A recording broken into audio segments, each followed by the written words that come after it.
それではお時間となりましたので、ただいまより鹿児島大学世界展開力事業国際シンポジウム多極化時代の人生の歩み方ラテラルの世界の新たな道しるべを開催いたします。本日の司会を務めさせていただきます鹿児島大学グローバルセンター特任講師の南波美希と申します。どうぞよろしくお願いいたします。本シンポジウムは日英同時通訳がオンラインの方では入りますので、オンラインでご参加の皆様、英語音声で聞きたいという方は、言語を英語に変更してください。For those of you who would like to listen to the symposium in English, please click interpretation in the meeting controls and select English so that you can hear the simultaneous interpretation. はい。ご準備よろしいでしょうか。オンラインでご参加。 Are you ready? それでは、For those who joined online, before start of the symposium, I have something to ask you who participate online during the symposium. Please set your microphone off and please show your name in alphabet as shown before. It is appeared right now, but please describe your name in alphabet. To change your name, when you set your cursor to the name, your name, you can do it. As for the video camera, if there is no problem, please set it on to have a more realistic conference.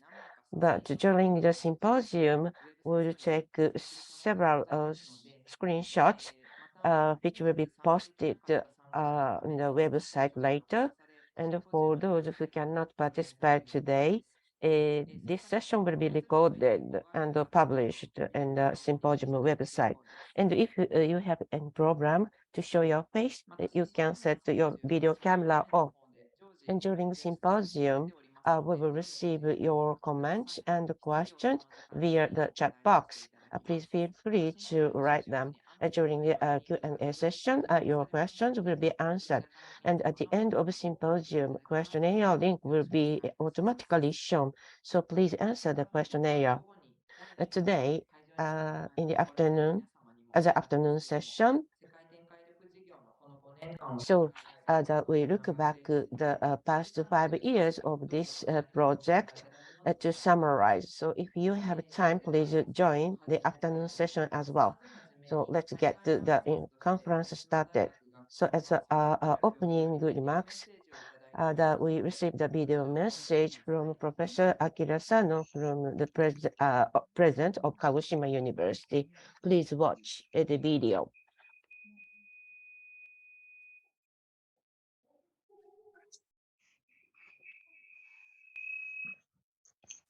皆様、おはようございます。Good morning. 大学の世界展開力事業2022年で国際 It's my great honor to give opening remarks to this international symposium for the university's Global Development Abilities Enforcement Program 2022 in Kagoshima University as its educational target, nurturing practical capabilities to contribute to the development of global society with global visions is being promoted. We ensure educational quality at international level and use diverse educational and entrance exam systems to promote internationalized education and offer global vision-based and local contributable human resources to be nurtured. We also expand local cooperation-based learning and promote the community characteristics-based hands-on education. As a program to achieve these targets, the Educational Ministry's University's Global Development Abilities Enforcement Program or Inter-University Exchange Project from the US to Kagoshima and then to Asia.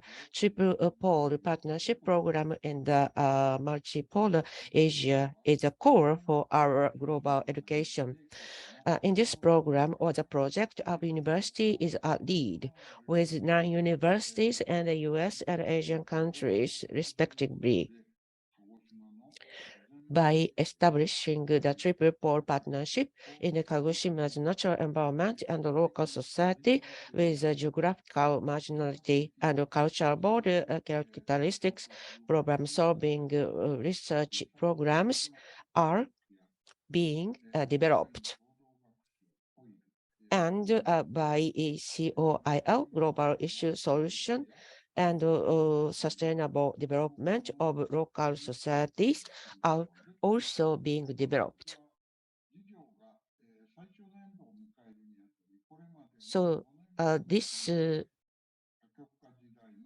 in today's symposium, since this year is the last year for this program, we will reflect on the past 5 years and with how to live your life in the multipolar age, new milestones in the lateral world as these. In regard to theme, in regard to the international partnership, I wish the tie of partner schools in the US and Asia and community students come even stronger and our university's global education further proceed to conclude my opening remarks.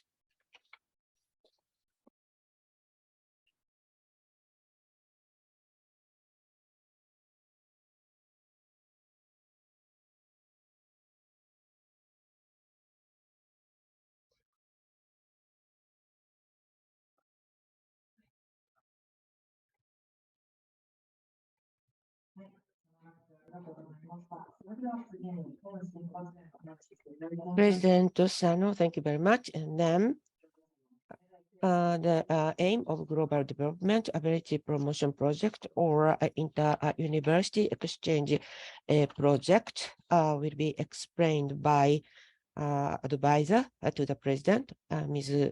Keiko Unedaya.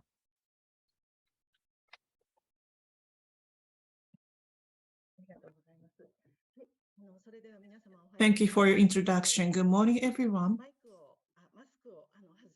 So let me take off my face mask. Thank you. Thank you very much for taking time out of your busy schedule to join us early this morning. Let me explain the overall structure of the symposium, followed by the background of part one, as the President explained. And also, let me explain the reason why we have planned this symposium. Today's symposium is divided into part one in the morning. I'm afraid that the venue is still busy, I'm afraid. And in the part two in the afternoon, both in person and via online streaming. The theme of the morning session is a journey of life in the multipolar age, a new milestone of the lateral world, which will also our theme for a discussion.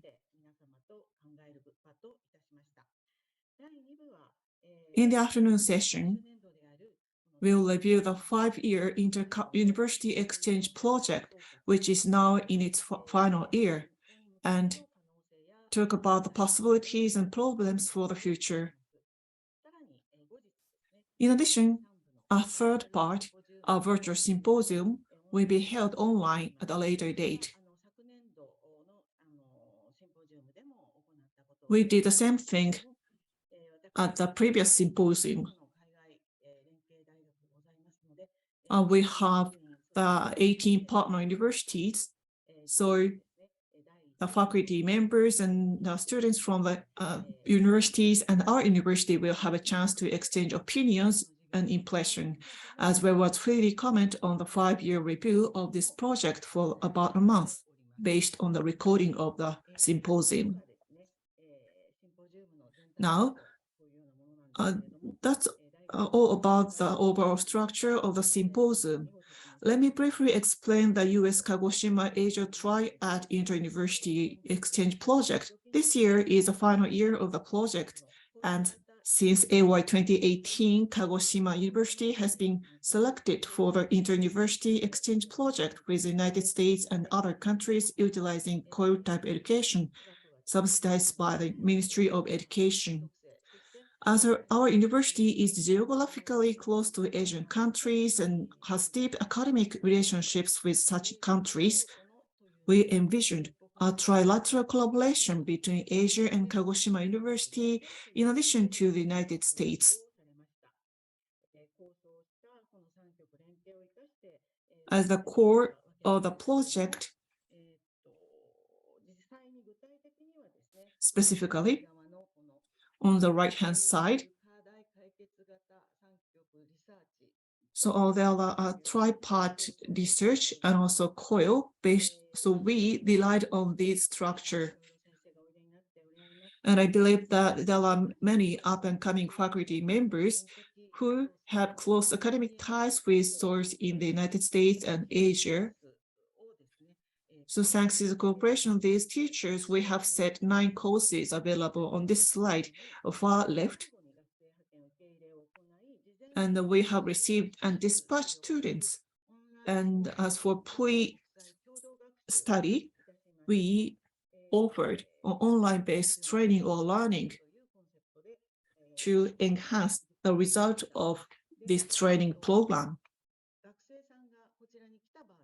And when we receive overseas students,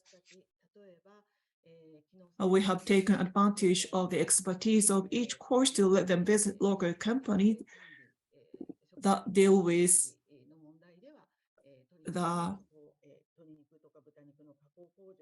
meat processing companies or factories or a fish market, hospital, elementary schools, including remote islands, etc., so that overseas students could understand local issues and how to respond to them, compare our local environment with theirs, and think about how to apply solutions to each area. And we were able to create good practices a lot. And the program was able to provide concrete examples of international exchange education initiatives in Kagoshima in response to the major proposition of local and global. And in the morning session, as you can see here, in response to the initiatives under this project, we set the theme mentioned earlier from the perspective of local and global. Today's theme has an expression, lateral word, which here means a word in which companies, municipalities, and individuals in each region is directly connected in both directions. So far, we tend to focus on longitude relationship or longitude word, but now, thanks to the advancement of technology, we can be connected laterally between local and global. Based on such a perspective, starting from Kagoshima, we are inviting Nippon Biomedical Laboratories and also Univa Trading will have a presentation for today. And also we are having 2 students who have actually participated in this project, one from Kagoshima and the other one from overseas or foreign countries. Then after that, we will have a discussion to think together about the path we should take in the future from the perspective of connecting the global and the local. I hope you will enjoy the symposium. Thank you.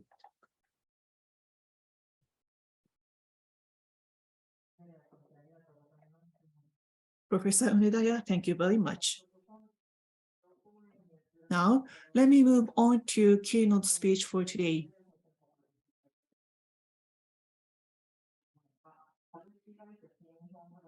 The first one, we'd like to invite Ken Takanashi, Executive Vice President of Shin Nippon Biomedical Laboratories, or SNBL.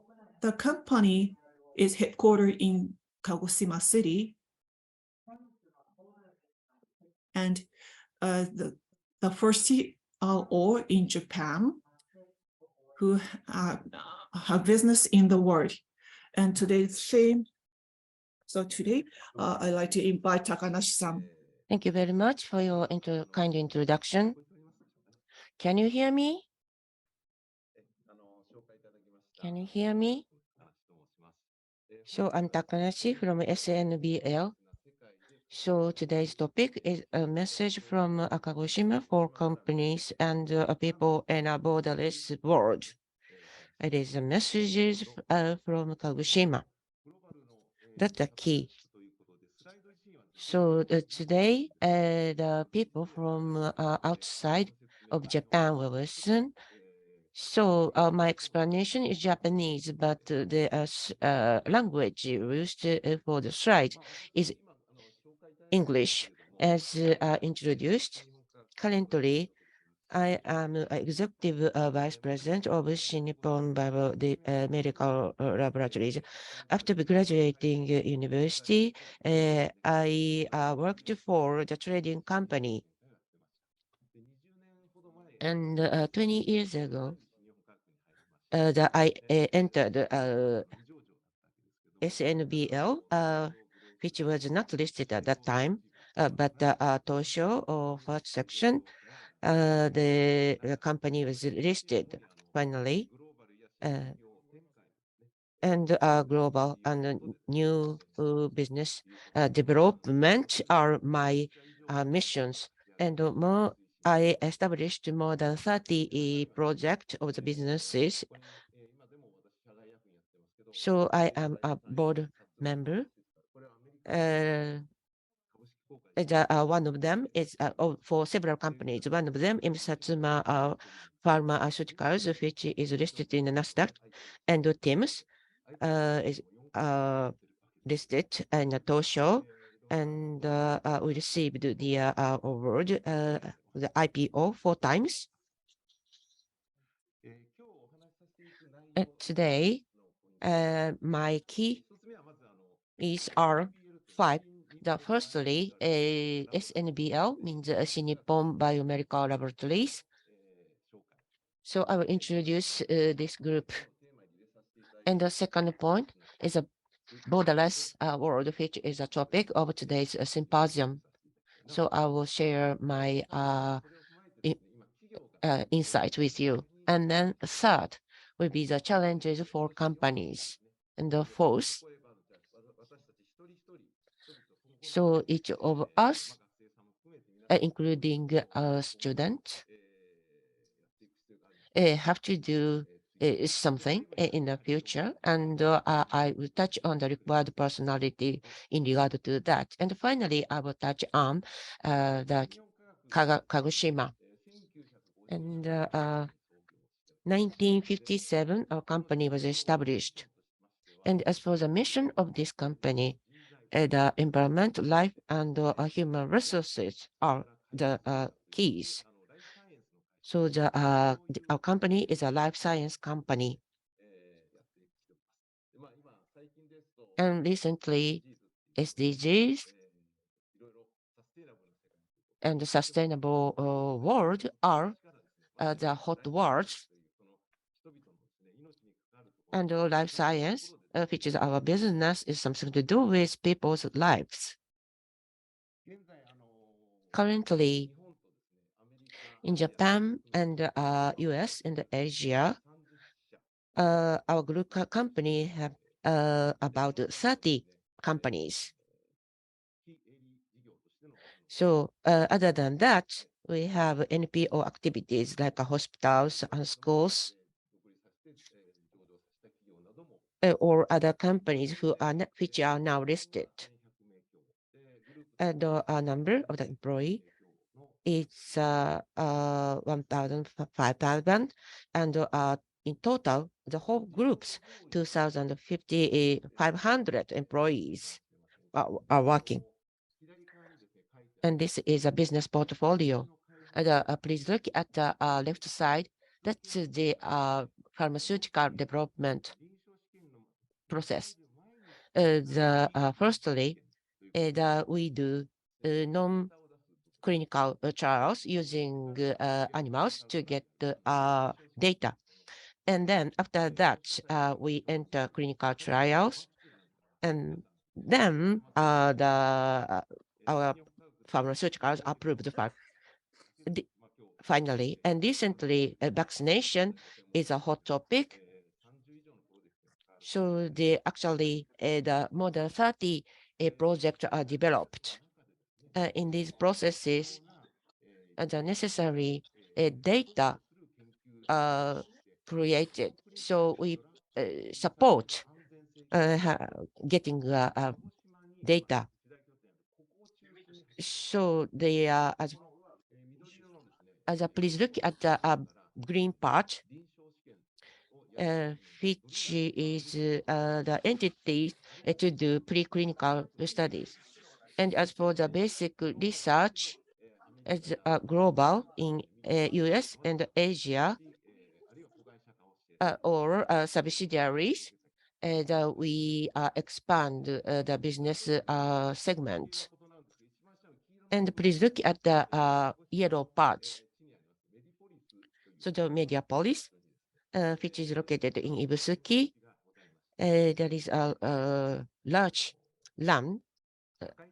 Based on that area, we pursue the social benefit, and we do business in regard to the environment and medicines as well.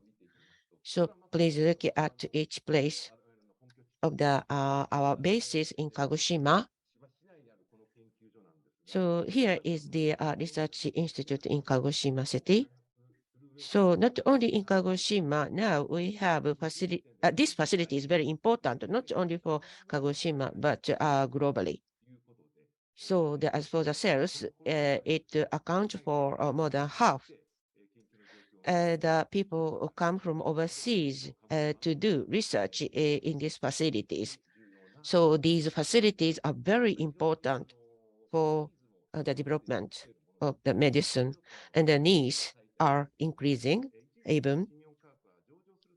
So when our company was listed, uh, uh, actually the main office was shifted to this place, although the registration status was not changed. But we established or built the 8-story building, which was used as a headquarters. So here, various kind of animal experiments are being conducted. And so we are number one for the research using non-human primates, NHPs.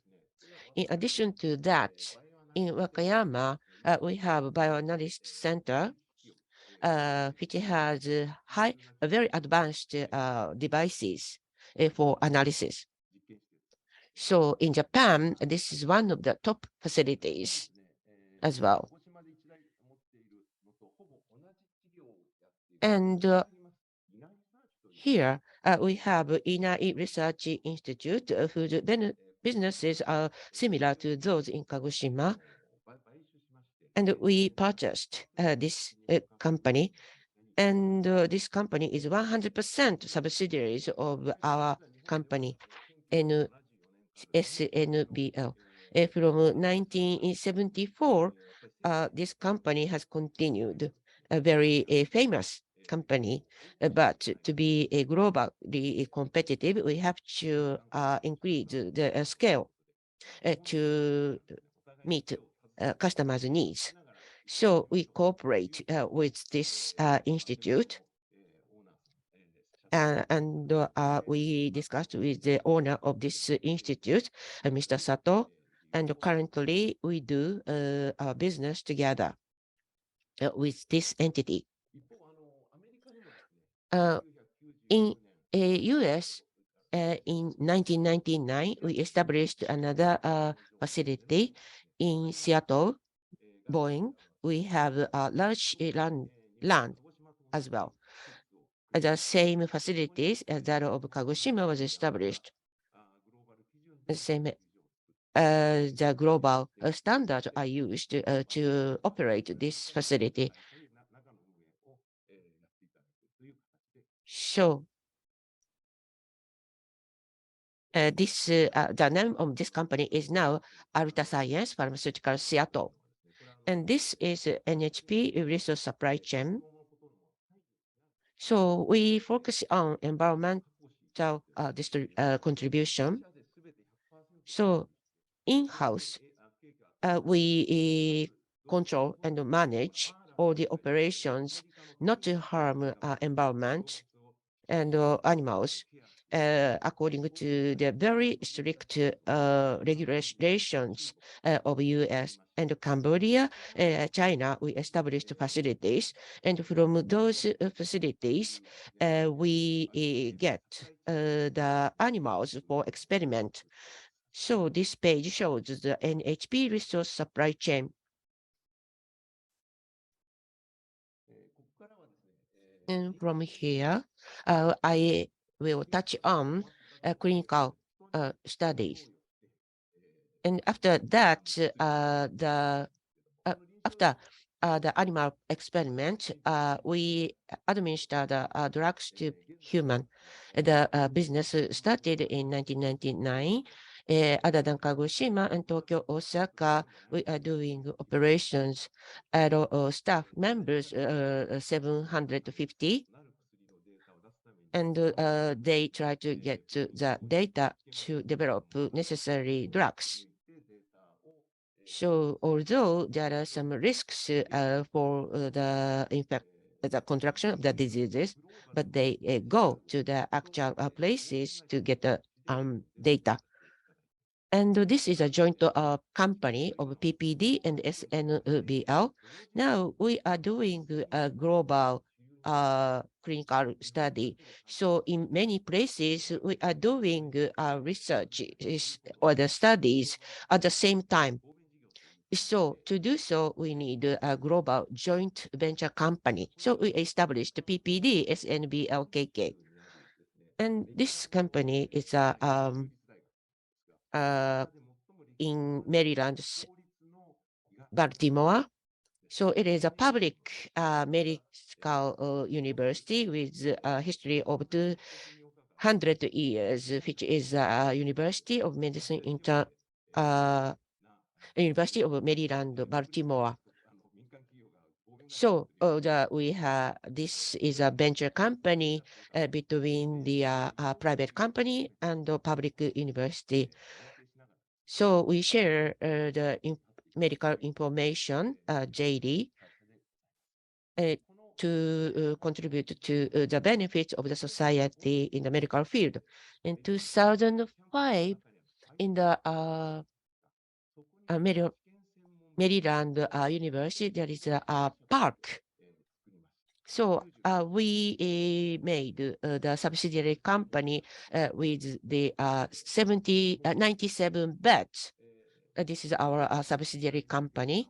The name is Pharmaron CPC to get to the clinical data, which is a global company. Here, so this is a joint venture with Pharmaron CPC, which create the compounds. And this shows the CRO business. And from more than 20 years ago, we started a translational research business.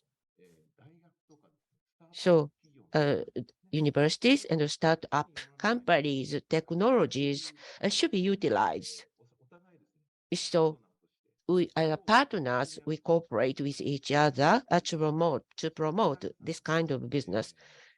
And so we use IP, intelligent property, and to do so, we use functions of CRO. And finally, pharmaceutical companies, and in some cases, or their company themselves, open their stocks to raise their scale. So in this concept, so that in our company, SNBL, we have a specific technologies, which is nasal delivery system. So we administer drugs from the nose. This is our very original technologies. So the device and pharmaceuticals or drugs are used to administer a compound from the nose for effective absorption. And drugs are transported from the nose to the brain. And as for the vaccinations, usually we are vaccinated if, by injection, but we use these technologies for vaccination. So vaccination can be done by using our technology from the nose. And based on this technology, in 2016, we established this company to solve the problems of migraine. In US, 40,000 migraine patients are suffering. So in that location, we develop the related drugs. And the name of the company is Satsuma Pharmaceuticals in US.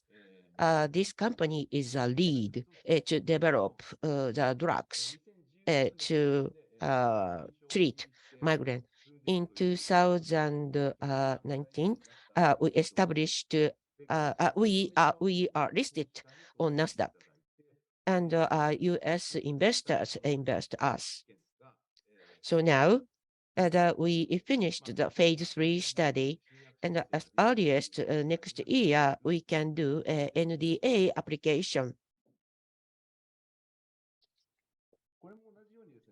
So similarly, this shows a translational research concept.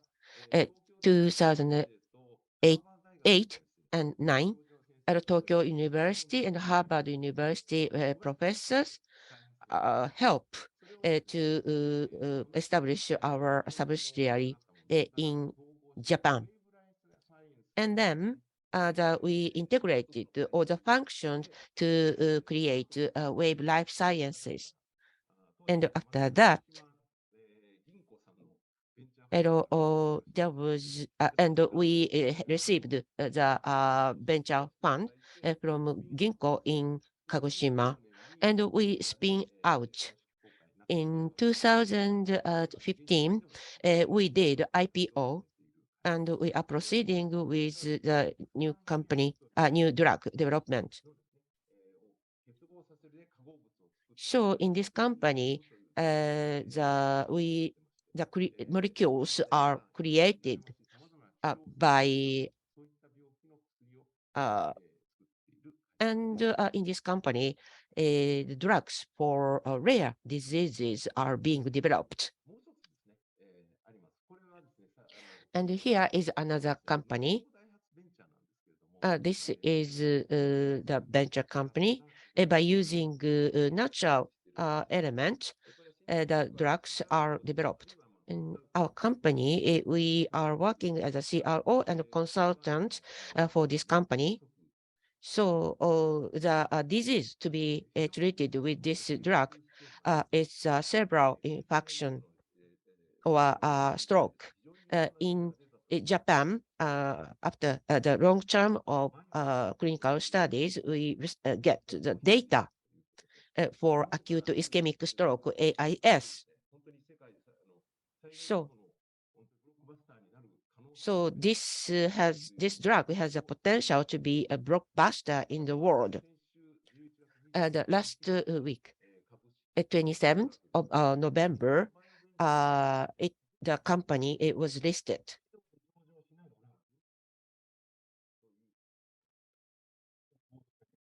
I'm sorry, I can't hear the original sound.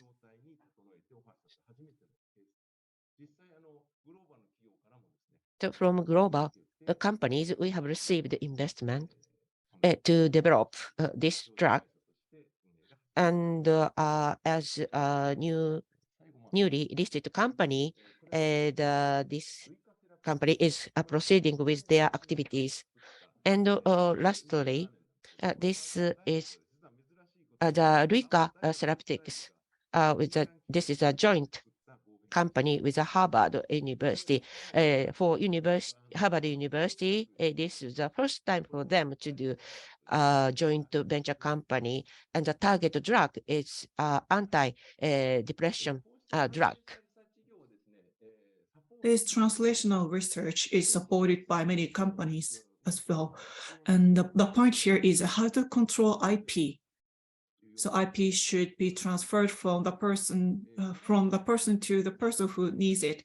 And this is why we have established a subsidiary called Genseki in 2017 to connect related people.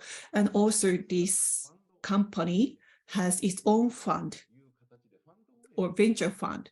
So this company is operating or managing venture fund as well, and starting from seed stage, early stage, middle stage, and later stage. So the company is supporting many companies as CRO as well as by financing. So this is a kind of new structure.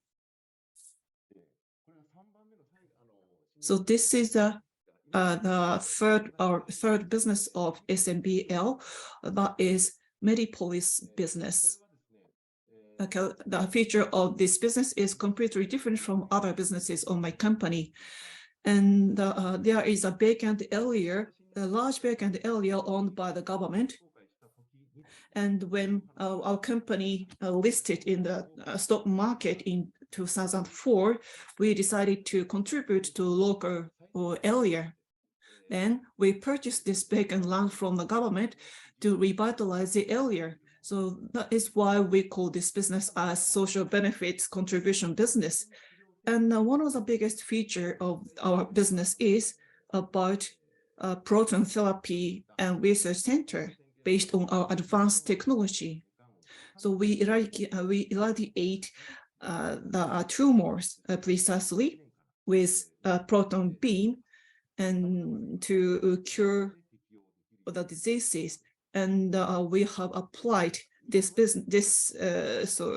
beam or this business to many diseases. And this center opened in 2011. And then we have three concepts to support this Medipolis business. One is Amafulu. This is high-end resort. People can stay here and eat, so enjoy dishes and relax. And the middle part is resort, retreat resort. This is for long stay. So I think that many people who like to work on a remote basis, this facility would be very good for that kind of people. And third one is medical resort hotel. So actually the patients who receive proton therapy don't have to have surgery, so they can be outpatient to receive this treatment there. And then this facility would be very useful for such patients to commute to the research center. And also renewable energy or geothermal power generation business is conducted as a part of Medipolis business, and this can rated output is 1,580 kilowatt, and we are utilizing natural energy to generate power. When it comes to geothermal power, we can utilize natural resources 24 hours. In other words, we can supply geothermal energy very stably. We are also researching about glass eel production. We are researching how to mass produce glass eel production. And we like to increase the number of glass eel production based on artificial seed production. And we are now have our facility or laboratory on the island of Okinoelabu in Kagoshima Prefecture. In summary, number one CRO business. This is our core business that supports medical business. And based on Kagoshima, we are deploying our business in the United States and Asian countries. So there are no borders when it comes to pharmaceutical business. Number two, translational business or TR business. Technology will be split starting from Japan by transferring such technology to the United States or have a company in the United States and so on. Number three is Medipolis business for social contribution. Now, let me move on to the second topic of my presentation. The title is, what is a borderless world? I'd like to share with you my own idea. The internet realized digital society and consisting of big data, metaverse, 5G, quantum computer. I believe that you are very familiar with these keywords of the day. We are living in virtual world, and wherever we go, there are no border. In other words, we can collect a lot of information from anywhere around the world.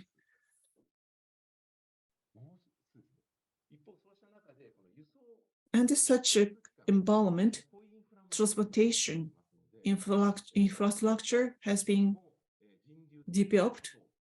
So people, goods, and services are being communicated among others so freely. This is also borderless. However, once the pandemic occurs, so all the people have to suffer from big inconvenience. But basically, the world as a whole is being borderless. And furthermore, a lot of services are available now. I think this is very interesting phenomenon. So suppose that we have produced cars and electric appliances and so on and sell them to consumers. However, now there is a shift from hardware to software. So everything is based on service. And suppose that now auto manufacturer is not only manufacturing cars, but the mission of such companies are to provide consumers with good service, not only car itself.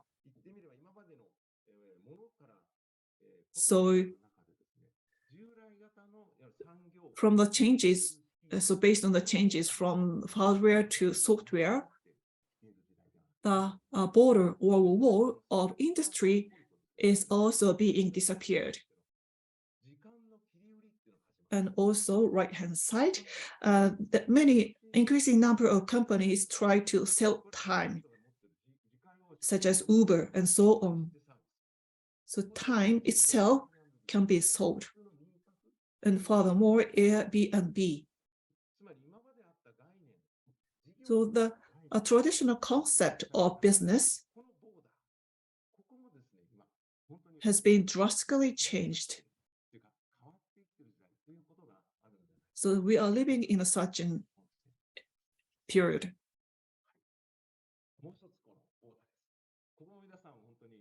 This is also related to borderless. So diversity, gender, race, nationalities. So as for gender, maybe we are starting to listen to a new concept of gender, such as unisex and so on.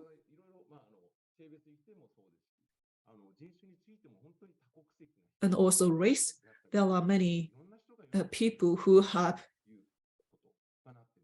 not only one, but several races. So in that sense, gender, race, and nationalities are being mixed to create a diversified society. And furthermore, so this is about our life. We are living in the area called the 100-year life. In the past, so after graduating from our college, we entered in a company and work in the same company. And then after retirement, we live a very relaxing life. However, the situation has been changing a lot in this perspective as well. So we are facing the tendency of reskilling or recurrent education. So after joining the society, more and more people go back to school to receive education again, and then go back to company again. We are also witnessing university industry collaboration. One of the examples is venture companies originating from university. So companies and universities are being collaborated each other. In the past, so faculty member is faculty member, and a management of company was management company, but there are no such differences anymore. So although I am a teacher, but I also works at a company and vice versa.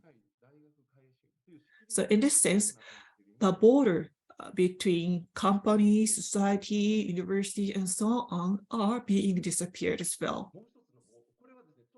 And one more thing, this will be very so difficult to explain, but this is like a concept related to concept of economy. You can see the word slow down economy, population, GDP, energies are growing. However, there will be a limit, of course. So now there is a tendency of degrowth. So far, people believe that economy should grow. However, we are facing the limit. And also, as I mentioned earlier about the service, but now we are living in the era of subscription economy. So we pay money to receive service. So the concept of ownership is disappearing. And also the concept of ownership is meaningless, so to speak. And number three, free economy. So information versus information value. And also money itself is being changed from physical money to digital currency. And there are lots of important things in the world. However, such important things has been invisible. So it is very difficult to measure what is important and what is not important. So the mechanism or framework of capitalism itself is not useful anymore. It doesn't function well because of the disappearing border in every field. So based on such idea, now, what kind of issues companies are facing? Now, so far, companies focused on financial information or financial performance. However, recently, non-financial aspect is becoming more important, such as ESG, SDGs, and so on. And listed companies are obliged to issue annual security report, but recently, such companies also publish sustainability report or integrated report to show to increase the value of a corporation by integrating financial aspect and non-financial aspect. Not only customers, but also consumers, company members, and the environment, surrounding environment, and so on. These factors should be taken balanced to continue business. Then, that is what is very important thing for corporation is corporate branding. The significance of company's existence is being questioned. Our company is focusing on life science. That's why we are operating the global businesses. Now, let me focus on each individual. What is required for you going forward? Let me mention 3 points. Number 1, identity.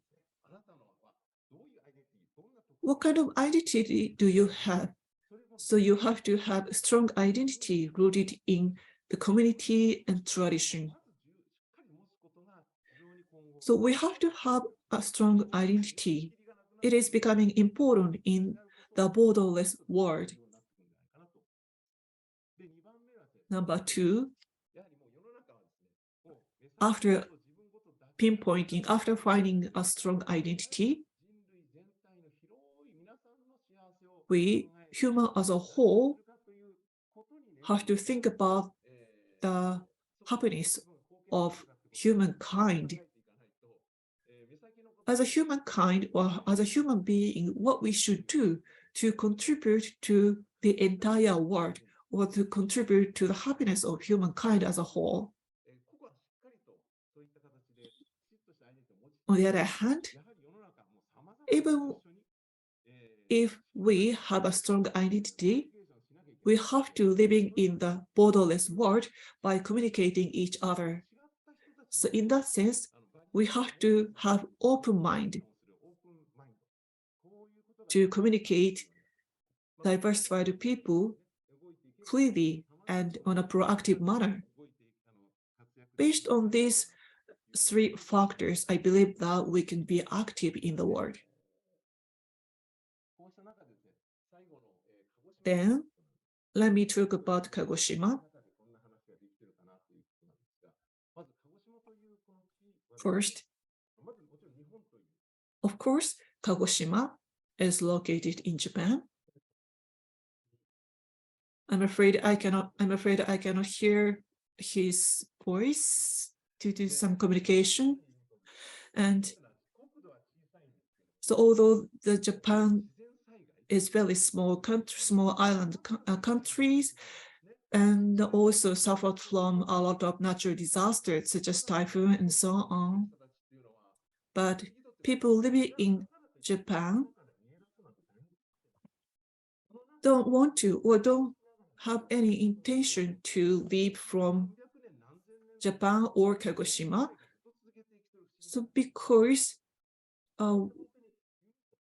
natural disaster or other things are, as a matter of fact, to some extent, for Japanese people. And we, people in Kagoshima, also face or living in such an environment. We are naturally adapt to the natural environment by taking into account the importance of the environment. We are living in such an environment, and then In Kagoshima Japan, is also blessed with a lot of industries and culture. In that sense, I think that the Kagoshima is a kind of source of a unique culture of Japan and embodies it. And through the framework of Japan, from Kagoshima, we are doing business to the world, in the world. And lastly, so this is for Kagoshima University.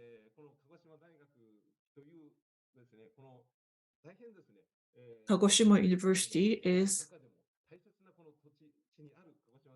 based on a very important area in the world.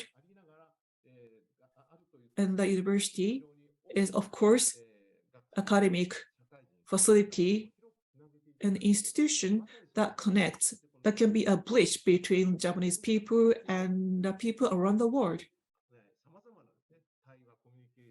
And so a lot of communications. So Kagoshima University plays an important role locally and globally as well. This concludes my presentation. Thank you very much.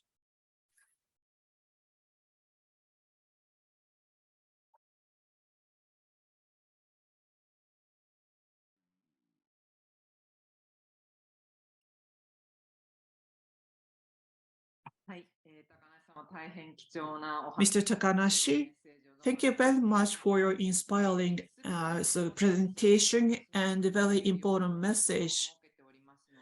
So actually, after all the so if you have any questions, please write down your question in the chat box.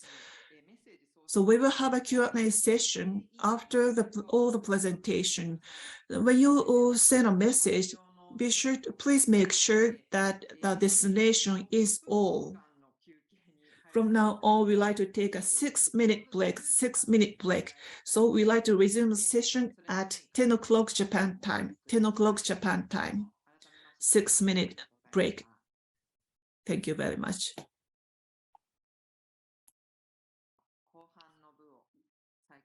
So the last half of the morning session will restart.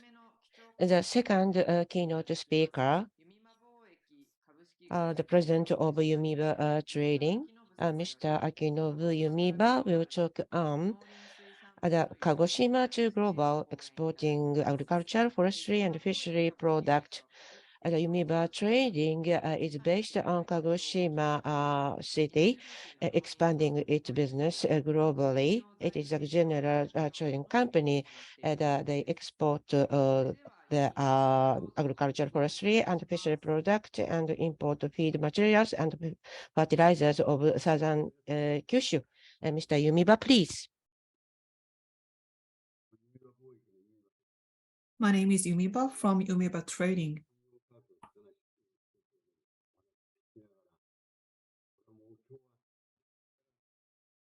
I'm afraid I cannot hear him well.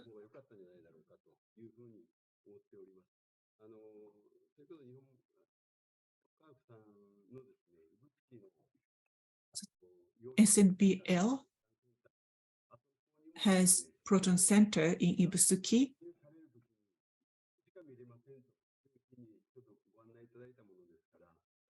So I had an honor to visit there in the past. And there are lots of devices to irradiate tumor with proton beam. I also stayed there and enjoyed a lot. That was a very wonderful opportunity for me. And listening to his presentation, the ideal state and the current state of SNBL, I learned a lot from his presentation.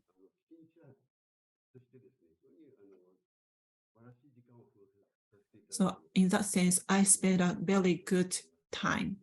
Thank you very much for your wonderful presentation. Now, let me start my presentation. I like to focus on local aspect, starting from Kagoshima to global, as my title mentioned. About 41 years ago, I started my business without any specific knowledge about trading and experience. But for some reason, I happened to start my trading business. And I like to talk about what kind of business I have been doing so far.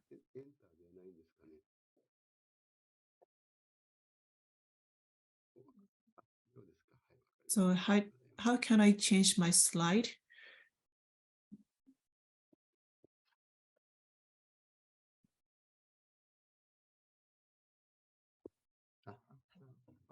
Thank you.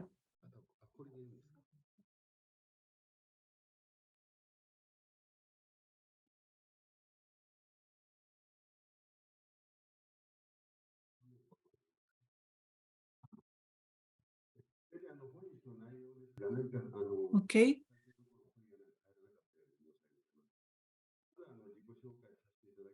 Let me introduce myself, and followed by I'd like to talk about Japan Overseas Cooperation Volunteers. 15 years ago, I participated in JOCV and went to Malaysia. And I like to also talk about the activities in Malaysia and the background why I started a trading company. Then number 5, I like to talk about the explanation, in particular, export of agriculture products. And the government had a target of 2 trillion yen by 2025 and 5 trillion yen by 2050. This is the government target. And what the idea of the government will be introduced or explained by myself.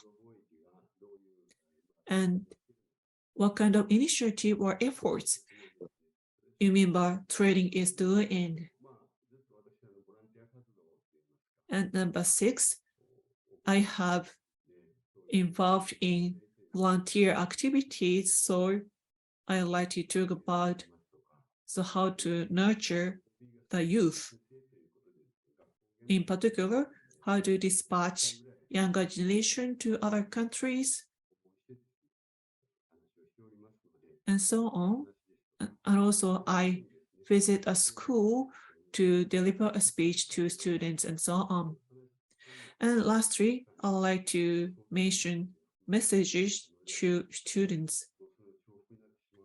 But I think that Mr. Takanashi also covered this topic, so my talk might overlap what he said.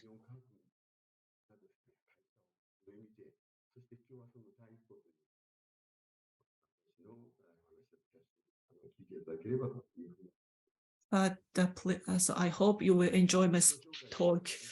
Let me start from my self-introduction. I was born in Iju in town, Hiyoki City. And actually, I am the 8th of 6 boys and 3 girls. My family has many children because at that time, the population was not decreasing. And the parents were farmers, and they produces leaf tobacco, sweet potatoes, vegetables, and so on.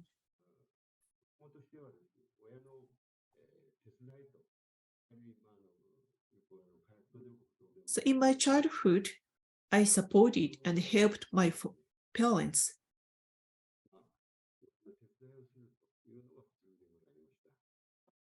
So that was a normal situation of my childhood. Kids supported and helped parents.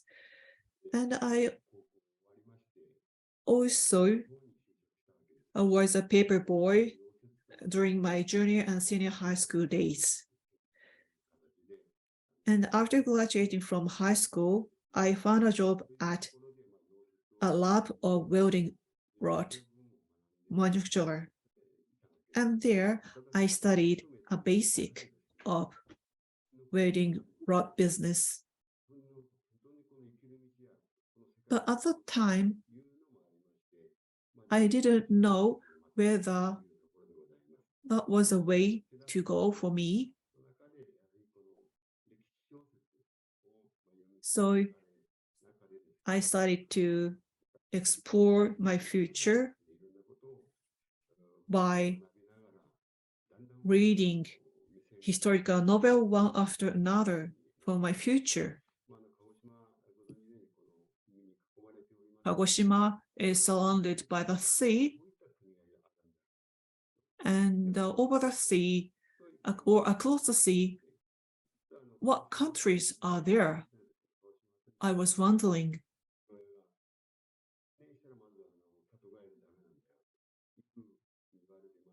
Then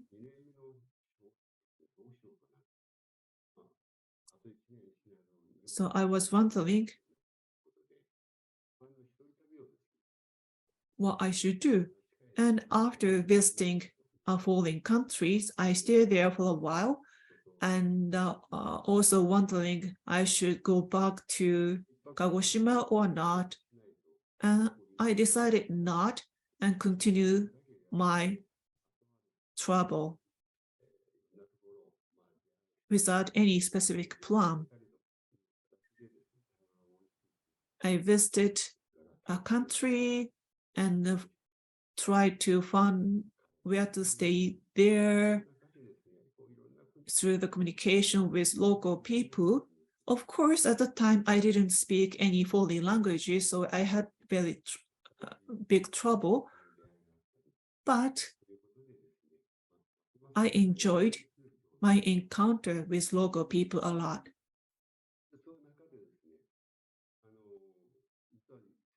Then I happened to see,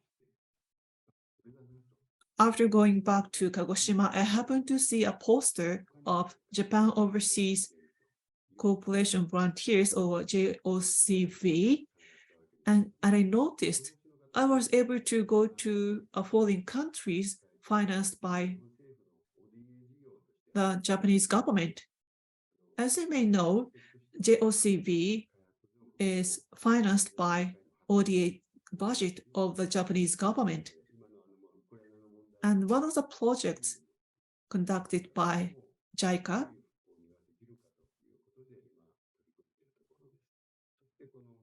and what kind of initiatives we can do through JOCV.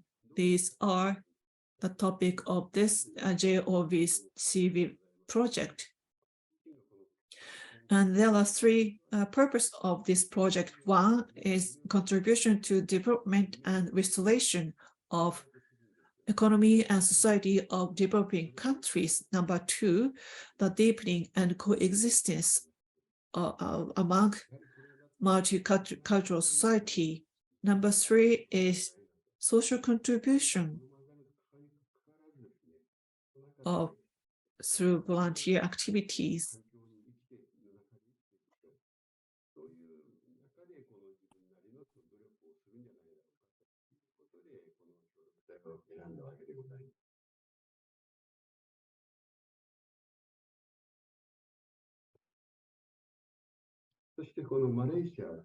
And Malaysia, let me talk about activities, what I did in Malaysia.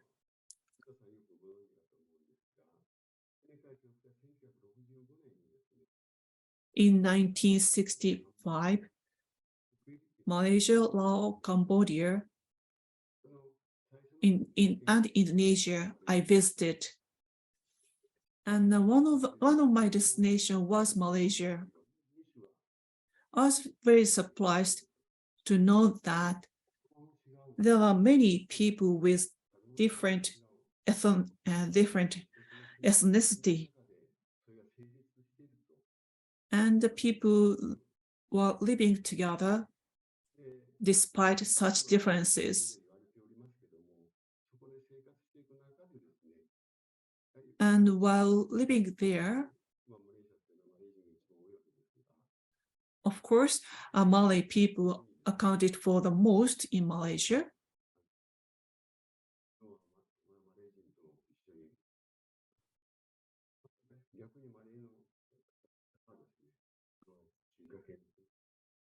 And not only Malay people, but also I communicated with Chinese people as well. Malaysia is such a multi-ethnic country, and people live together based on a certain social rules. This is what I noticed there. And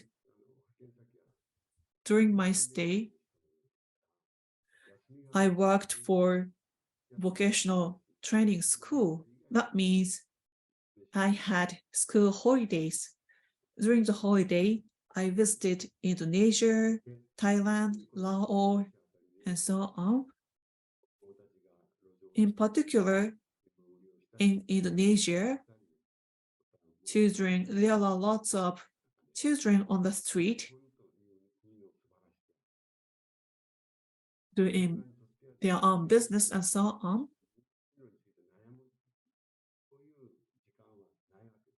Actually, local children didn't have time to think about their future or dream their future.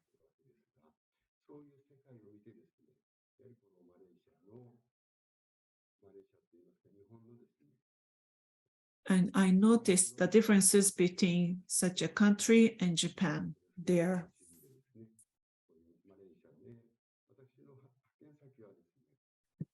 I was dispatched to Kota Bau on Malay Peninsula. Kota Bau is located at the north of Malay Peninsula, opposite side of Penang.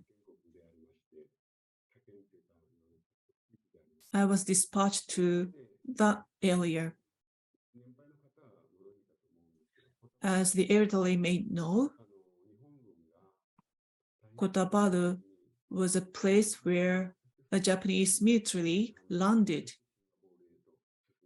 and went to Singapore from Kota Bau.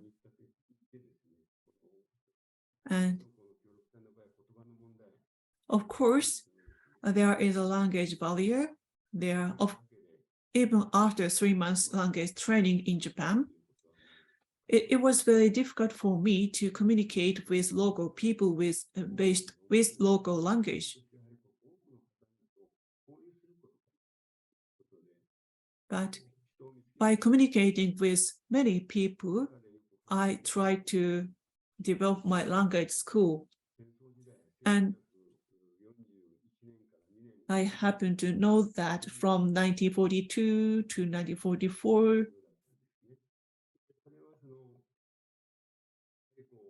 Japanese military was there, and I knew what they did.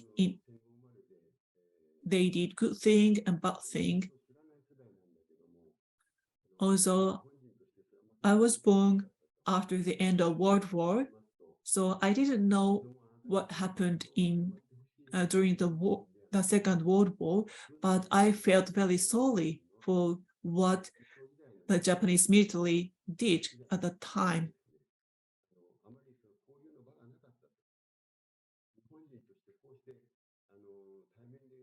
And since the end of the World War, actually local people had no chance to talk with Japanese people. That's why they let me know what happened during the war. And the local people said sorry for touching on such a thing.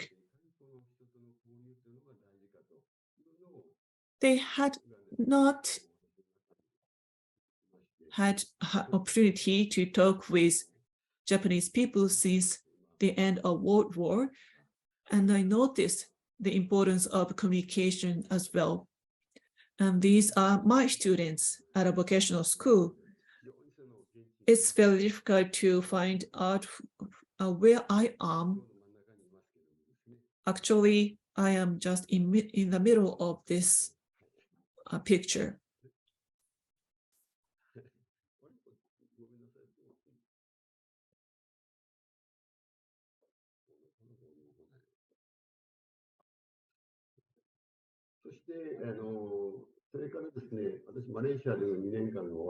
And after 2 years stay in Malaysia, Of course, I had to go back to Japan, but I decided to travel other countries, including the former Soviet Union.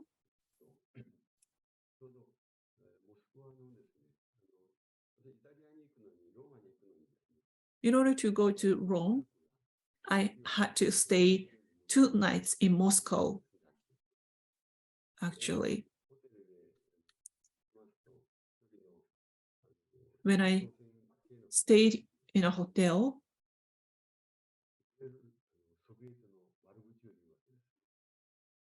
so people stayed there, talked ill about the Soviet Union. I was alone, so maybe that person talked a lot to me.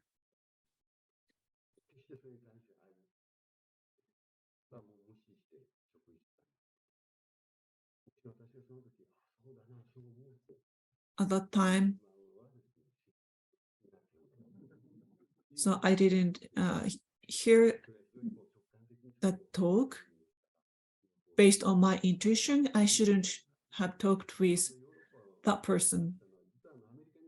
Anyway, so I went to Europe, but I like to go to the United States in the end, but it was very difficult to obtain visa to go to the United States back then.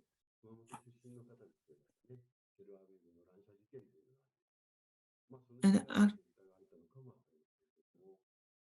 partly due to the incident, gun-related this incident at the time, it was very difficult to obtain visa from the United States. During my stay in Malaysia and the Soviet Union, I noticed the importance of acquiring foreign language. That's why after arriving in the UK, I went to English language school.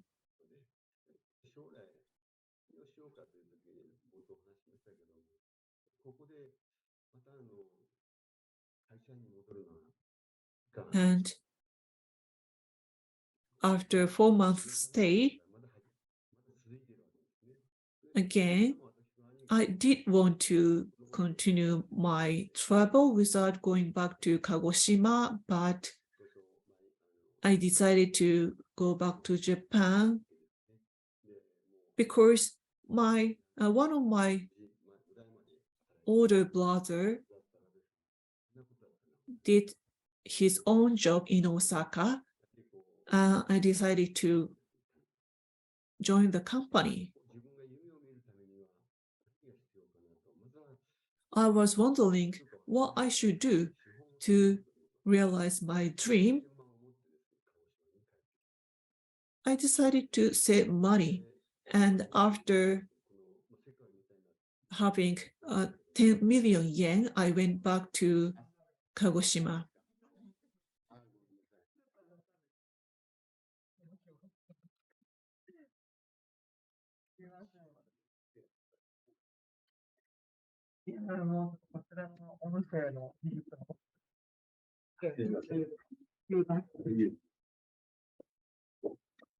I'm afraid there seems to be some problem.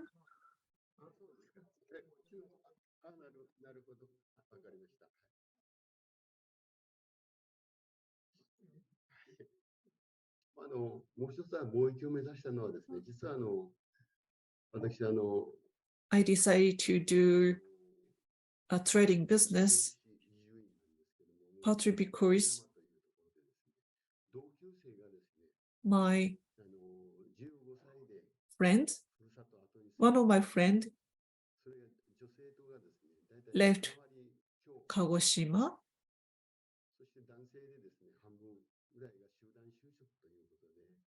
In particular, 70% of men left Kagoshima, and 30% of women left Kagoshima. I heard this kind of story from my friend, and I thought if there was enough job, not so many people had to leave the homeland.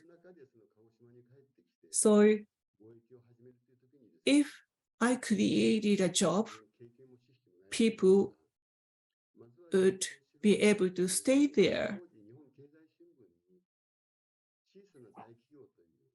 And at that time, one of the Japanese paper have a serial article about small company with large capital. So at that time, there were 18 such companies in Kagoshima. And I was wondering what I should do. And I noticed there is a Sakurajima mountain, and there should be light stones. And there might be something that could be exported to other countries. Based on such idea, I started my trading business. Recently, the government has talked a lot about the export of agriculture. I'm afraid I cannot change my slide.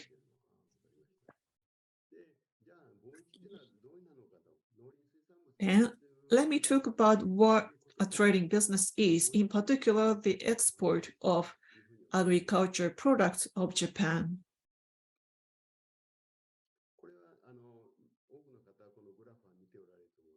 As you may be familiar with this graph, this is about the trend of export of agriculture products and food in Japan. Under the pandemic, fishery products of Hokkaido, which accounted for a vast amount of the export, was very stagnant under the pandemic. So in 2020, the export volume was not able to achieve the target, but in 2021, the volume reached 1.2 trillion yen. And in 2022, up until September, there was an increase of 14.9% when it comes to the export. And this slide shows the government policy to promote export.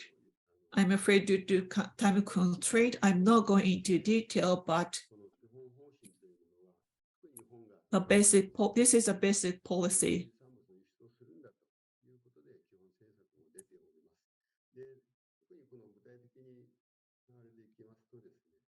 And specifically, so this slide is about a strategy to expand export. There is a priority items listed. There are 28 priority items for export. And such items contain Kagoshima-based product.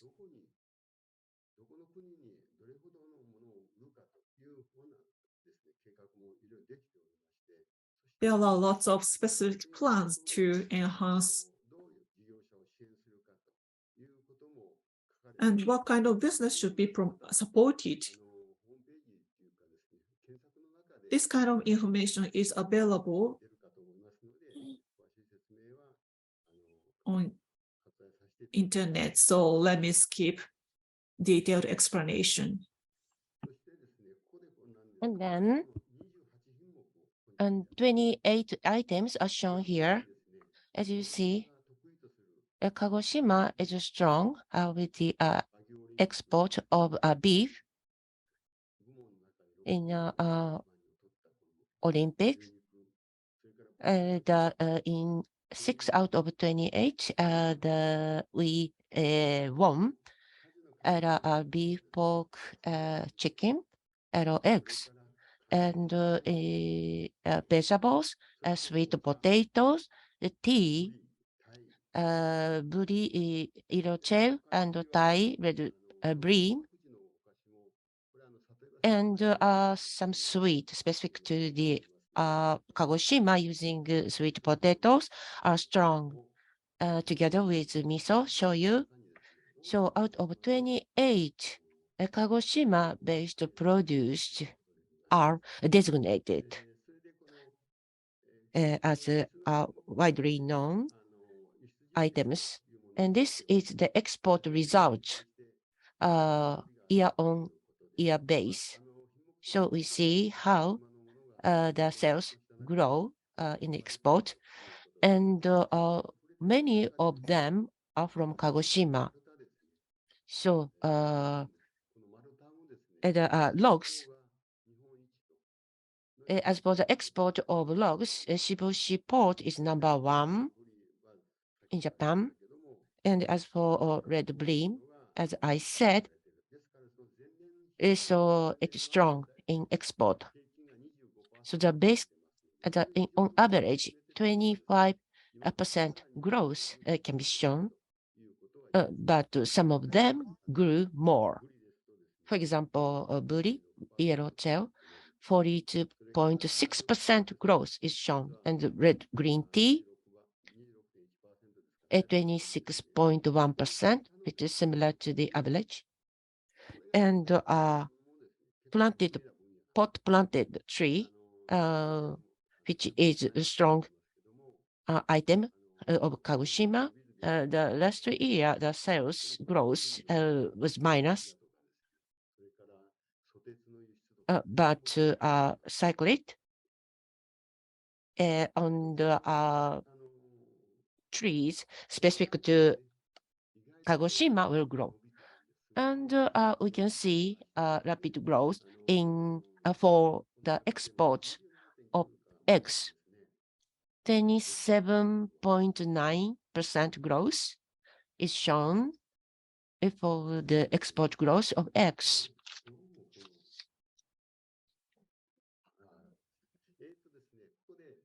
Here, you can see the actual status of the export of Japan, and let's look at each region.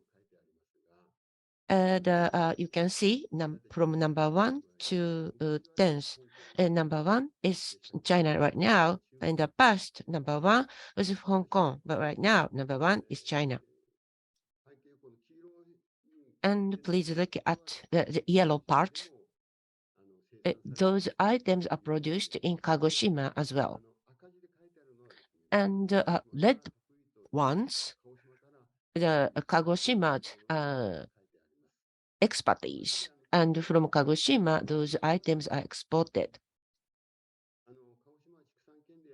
And Kagoshima is a livelihood prefecture, and we export the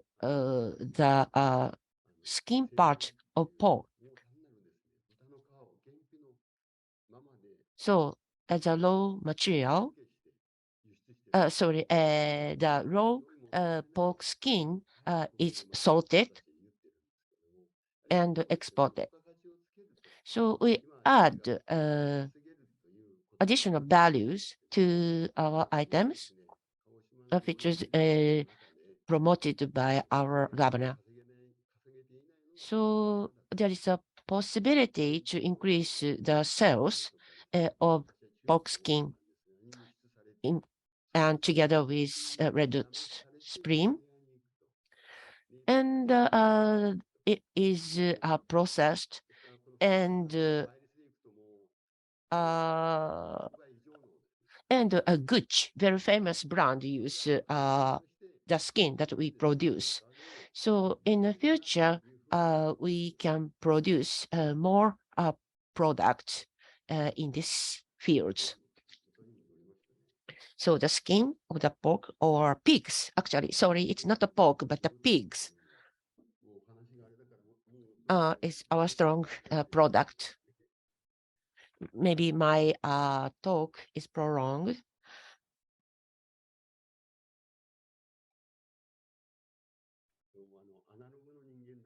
I am an analog person. Sorry.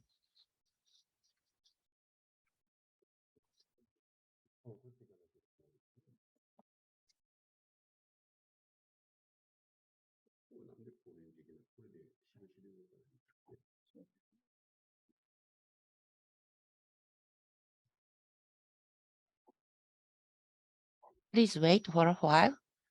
Now we have a technical problem.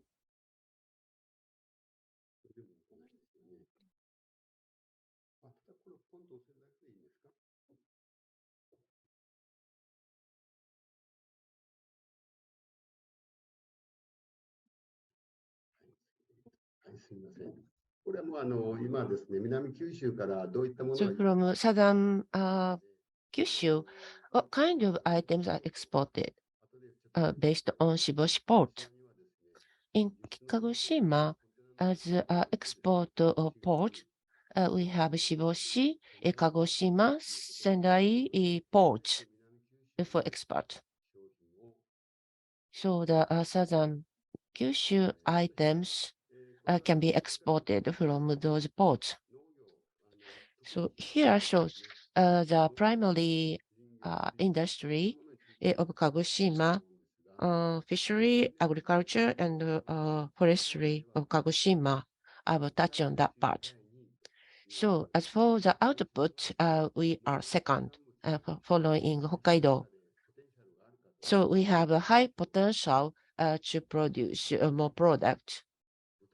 So number one, pork, beef, and poultry, sweet potato,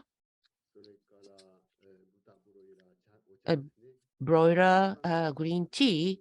There are many items for which we are number one as far as the export or the sales or the production is concerned.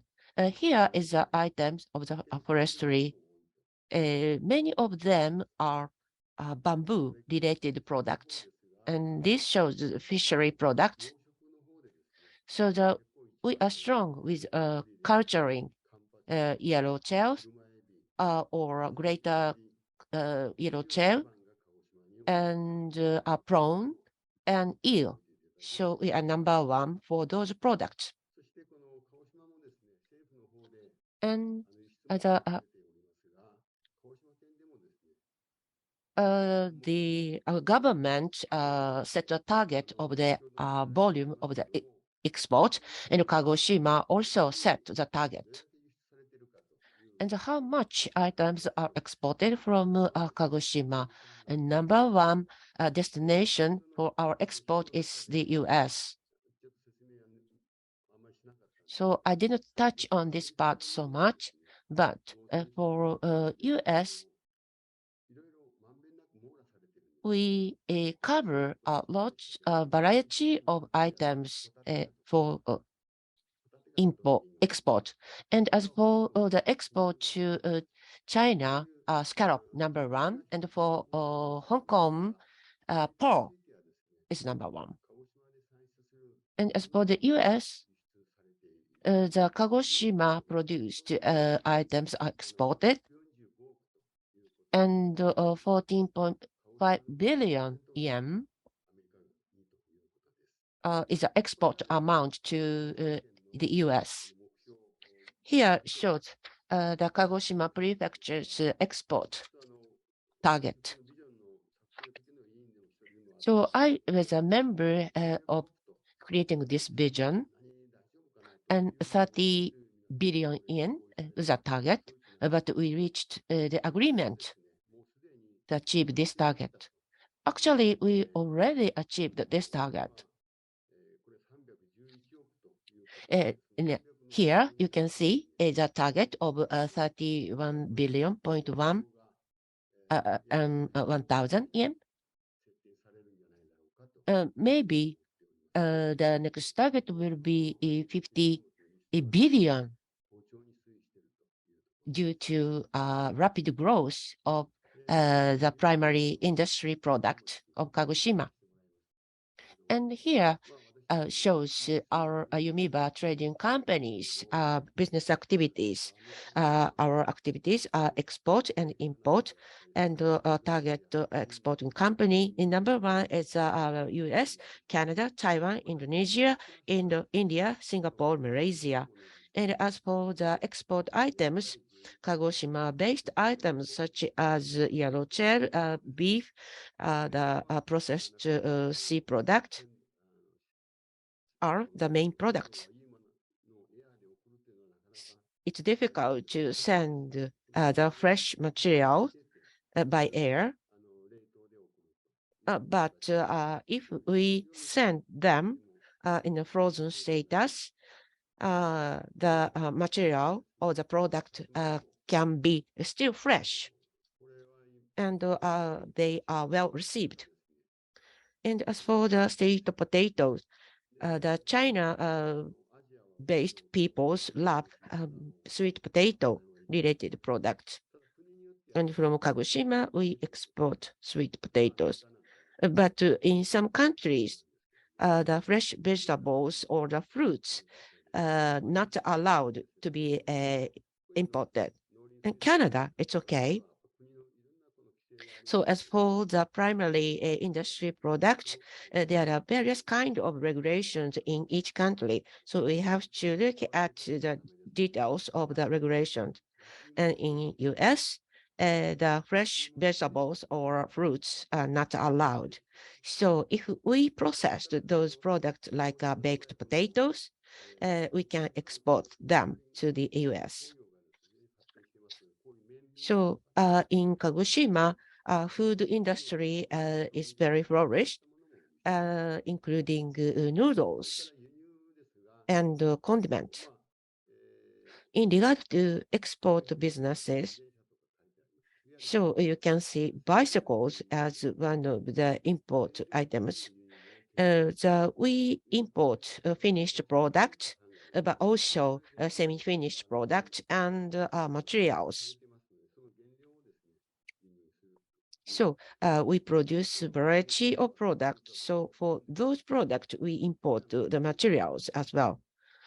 So in the past, in the southern Kyushu, the specific kind of trees, the camphor trees, were produced.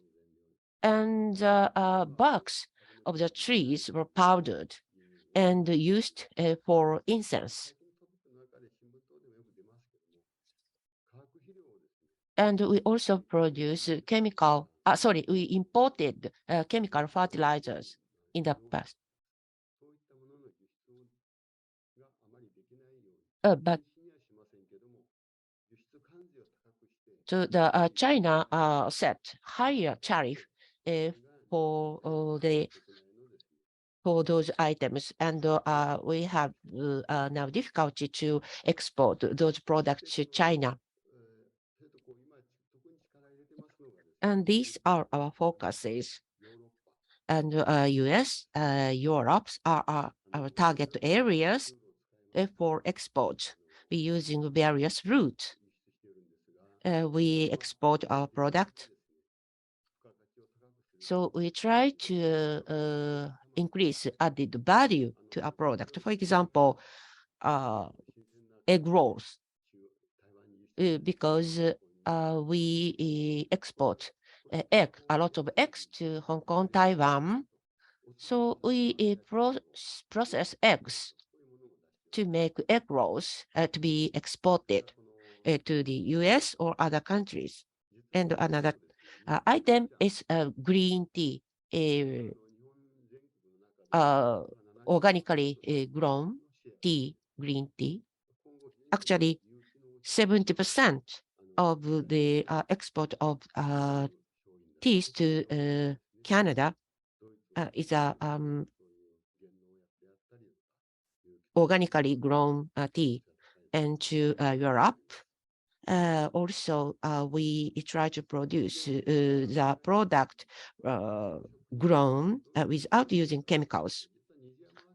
So actually, We use the Nijiyama market, which is a Japan-based supermarket.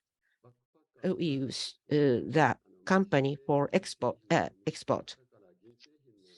So from Mexico, so we want to import silver product.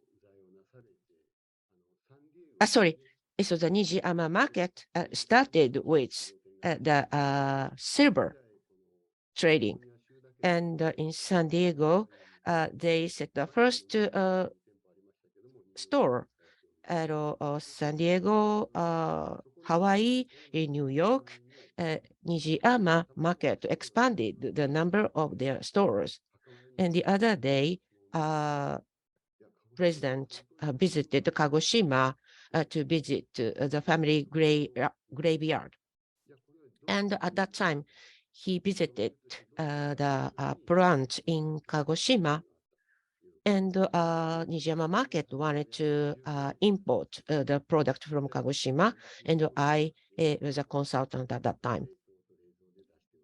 And monthly 40-feet containers, 2 40-feet containers are used for the export right now to Nijiyama market. And the export items to the US, the Kagoshima and Hokkaido are very important. We can cover most of the export. And 60 companies' products are exported from this area. And the pap and mother based company products are exported to US as well. So there are several issues in a pandemic situation. One of them is freight cost. So now freight cost is very high. It is now tripled that of in the past. Recently, it became a little bit mitigated. So, but Japan container companies has been in debt, and the 3 companies are merged to make a company named One. And now, but still, the freight cost does not decrease. So the company One in Japan, their freight is highest in the world, and the companies in the United States do not want to use the company. So as for the Japan, economic power became weaker right now. So many ships do not stop at the port in Japan. At North American route, so the Japan's share is only 2%. So before it was 30% or something, but unfortunately, sadly, our competitiveness decreased, and our share is only 2%. And also, the foreign currency exchange rate is another important factor for our businesses. So after the weather forecast, the foreign currency exchange rate is broadcasted on TV. It is fluctuating very fervently in some cases during COVID-19 pandemic. So face-to-face meeting is difficult, and we use online system. So we need the IT skills and knowledge to do online business meetings. So our effort for expansion of export of the primary industry product for post-pandemic. Firstly, we have to create added value including processed food. And we have to increase competitiveness by optimization of the sales channel. So we don't have to depend on company one. We can use foreign companies' freight.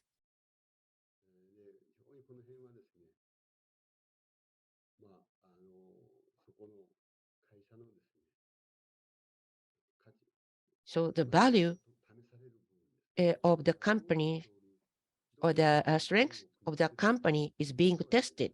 So what kind of supply chain is to be used is a key. And also in Kagoshima, there are good qualities of product from the material to the processed food, as we can take good care. But to which countries we have to export, that we have to consider this kind of issues. Another important point is the establishment of Kagoshima brand. I don't have enough time right now, but 2 weeks ago. So actually, Shibushi, I was a lecturer in the Shibushi port related to symposium or the meeting, and I proposed to use Shibushi port as a global port. For example, in the port in Singapore,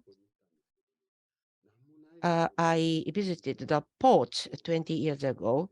There was nothing, but the construction started to make a port, and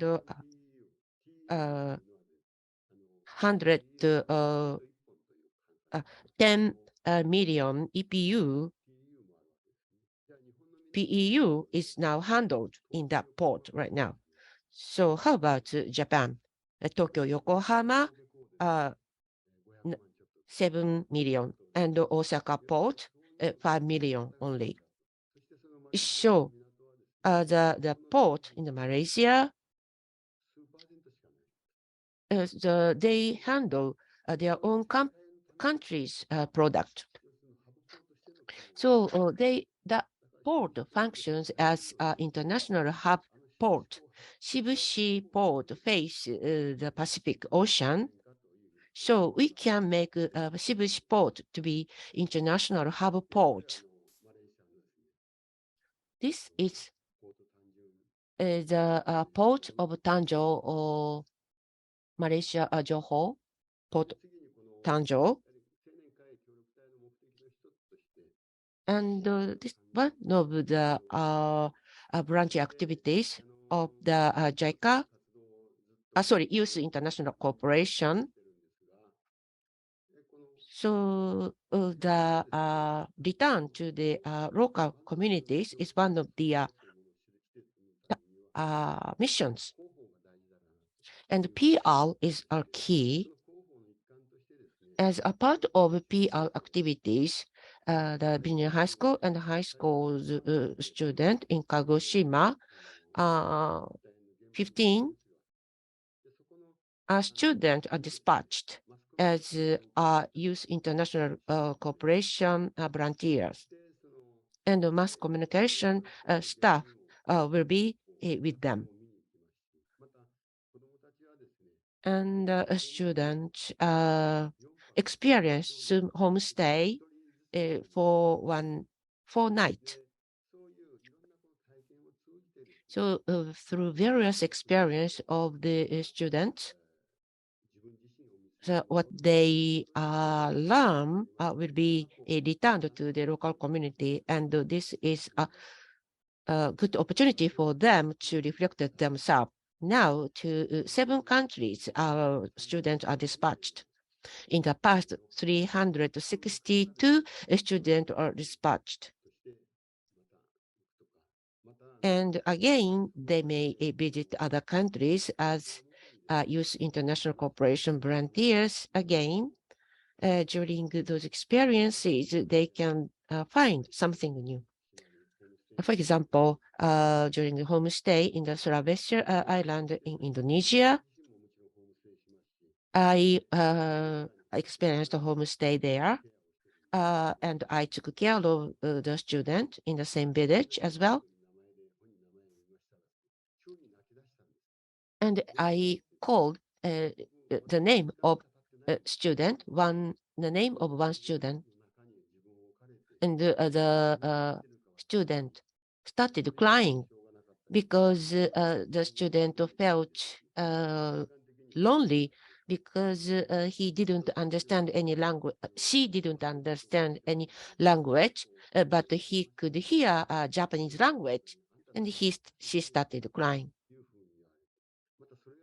And since the mass communication staff was with them, and she was asked why you cried, and she felt that humiliated, and she studied the languages of other countries. So what kind of activities are being done in the JICA or in the Youth International Cooperation groups should be reported more. He is a high school student in Cambodia. Since there is a freshwater pipeline, they use rains. And since there is no washing machine, they used this tool. So during a 4-night stay, the Japanese student experienced this kind of things. Here shows Kagoshima Prefecture Youth International Cooperation Experience Program. Next year marked the 30th anniversary. I want to realize these activities in the next year. And lastly, here is a message to students. Now, Japan is being internationalized. So the internal internationalization is important. It means that the understanding other people's values and getting rid of discrimination. We have to understand the foreign countries' culture, language, and religions.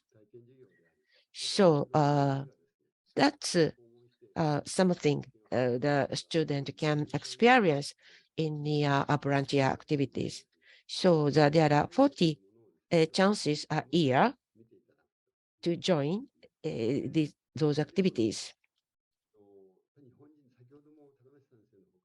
And as Takaneshi Sensei said, we have to be proud of being Japanese, even the world of internationalization.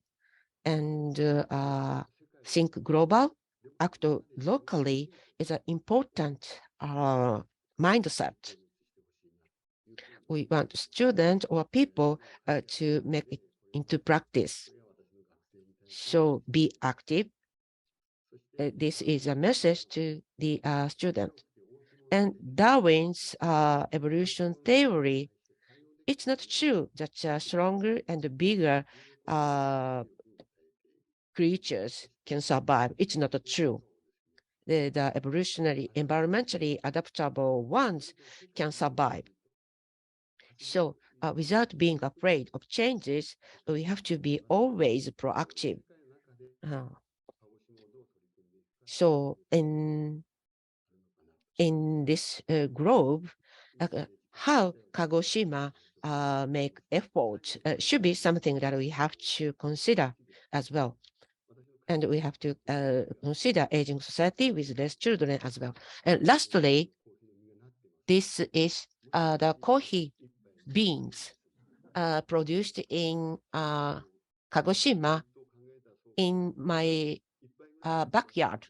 Actually, this coffee plant is grown. So, but 1 cup of coffee may be very expensive. But in COP27, the important issues are discussed. In Kagoshima, tropical plants or crops can be grown, which is another important point that you have to keep in mind. Thank you very much for your attention. Mr. Yumiba, thank you very much for your inspirational speech. And I'm sorry that you experienced the sound problem. So we will have another break. We will restart at 10:03. Sorry, 11:03. We have 5 minutes break. We resume the next session at 11:03. Mr. Yumiba, thank you very much.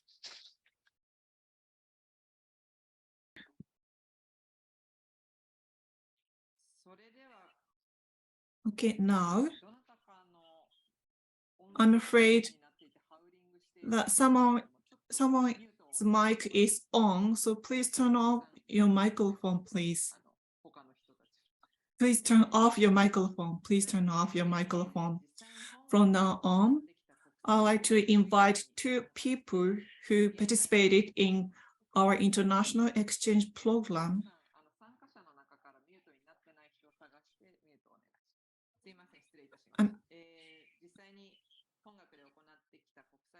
Two people who participated in international exchange program and were active in the society. The first one is Ms. Intan Plamesti Lochana. Ms. Intan joined international exchange program from 2015 for 1 year and studied at Kagoshima University, and she is now working in nature as an architect. From now, consecutive interpretation from from English to Japanese is available. So let me turn off interpretation function. Turn off interpretation function now. So those who are using interpretation service, please shift to original mode. 通訳の皆様もご準備よろしいでしょうか。So, interpreter. Intan-san, are you ready to come?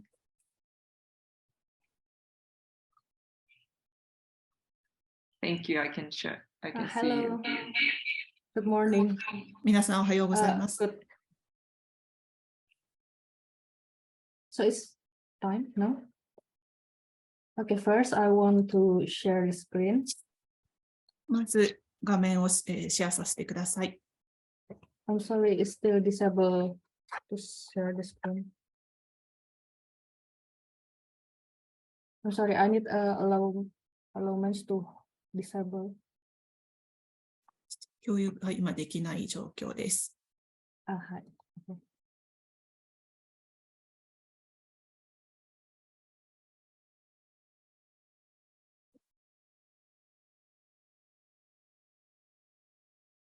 Okay, can you see my screen now? 今スクリーン見えておりますでしょうか。Okay. Good morning, ladies and gentlemen. Ohayo gozaimasu, minasan. It's an honor to have opportunity to address such a distinguished audience. I'd like, first of all, to thank the organizer of this symposium for inviting me today, Miki Namba Sensei and the team, and also Jun Kikata Sensei as my supervisor while studying at the Department of Architecture and Architectural Engineering at Kagoshima University. 皆さんおはようございます。本日はこのような素晴らしい皆様の前でお話しする機会を得て非常に光栄に存じます。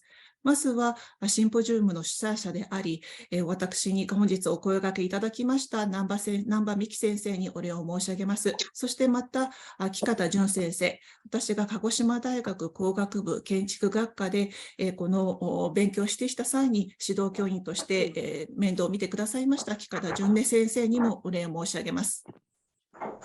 Let me introduce myself.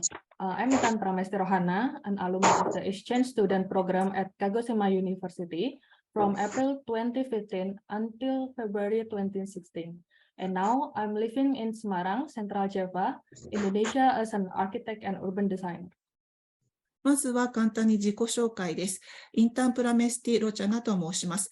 私はこの鹿児島大学の交換留学プログラムの卒業生です。大学には2015年4月から2016年2月まで在籍しておりました。現在はインドネシアの中部ジャワ州スマラン市に住んでおりまして、建築家、都市デザイナーとして働いております。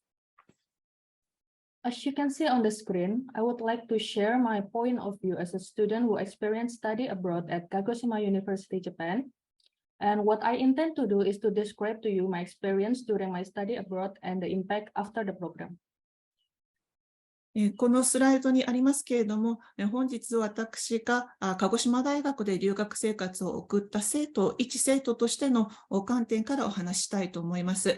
また、この留学中に経験したこと、そして留学プログラムの後の影響、インパクトについてもお話したいと考えています。I've divided my presentation into three main parts. First, I'd like to give you an overview of my activities during the exchange student program. Secondly, I will focus on the impacts consisting of the challenge and the benefits of the program. And lastly, my final thoughts from the study abroad experience. このスライドにありますように、本日のプレゼンは3つに分けてお話しします。まずは、交換留学プログラム中の活動の概要、そして2番目としては、この留学中で大変だったこと、そしてメリットなどを含めたインパクトについてお話しするとともに、最後にこの交換留学における感想や思いについてお話したいと思います。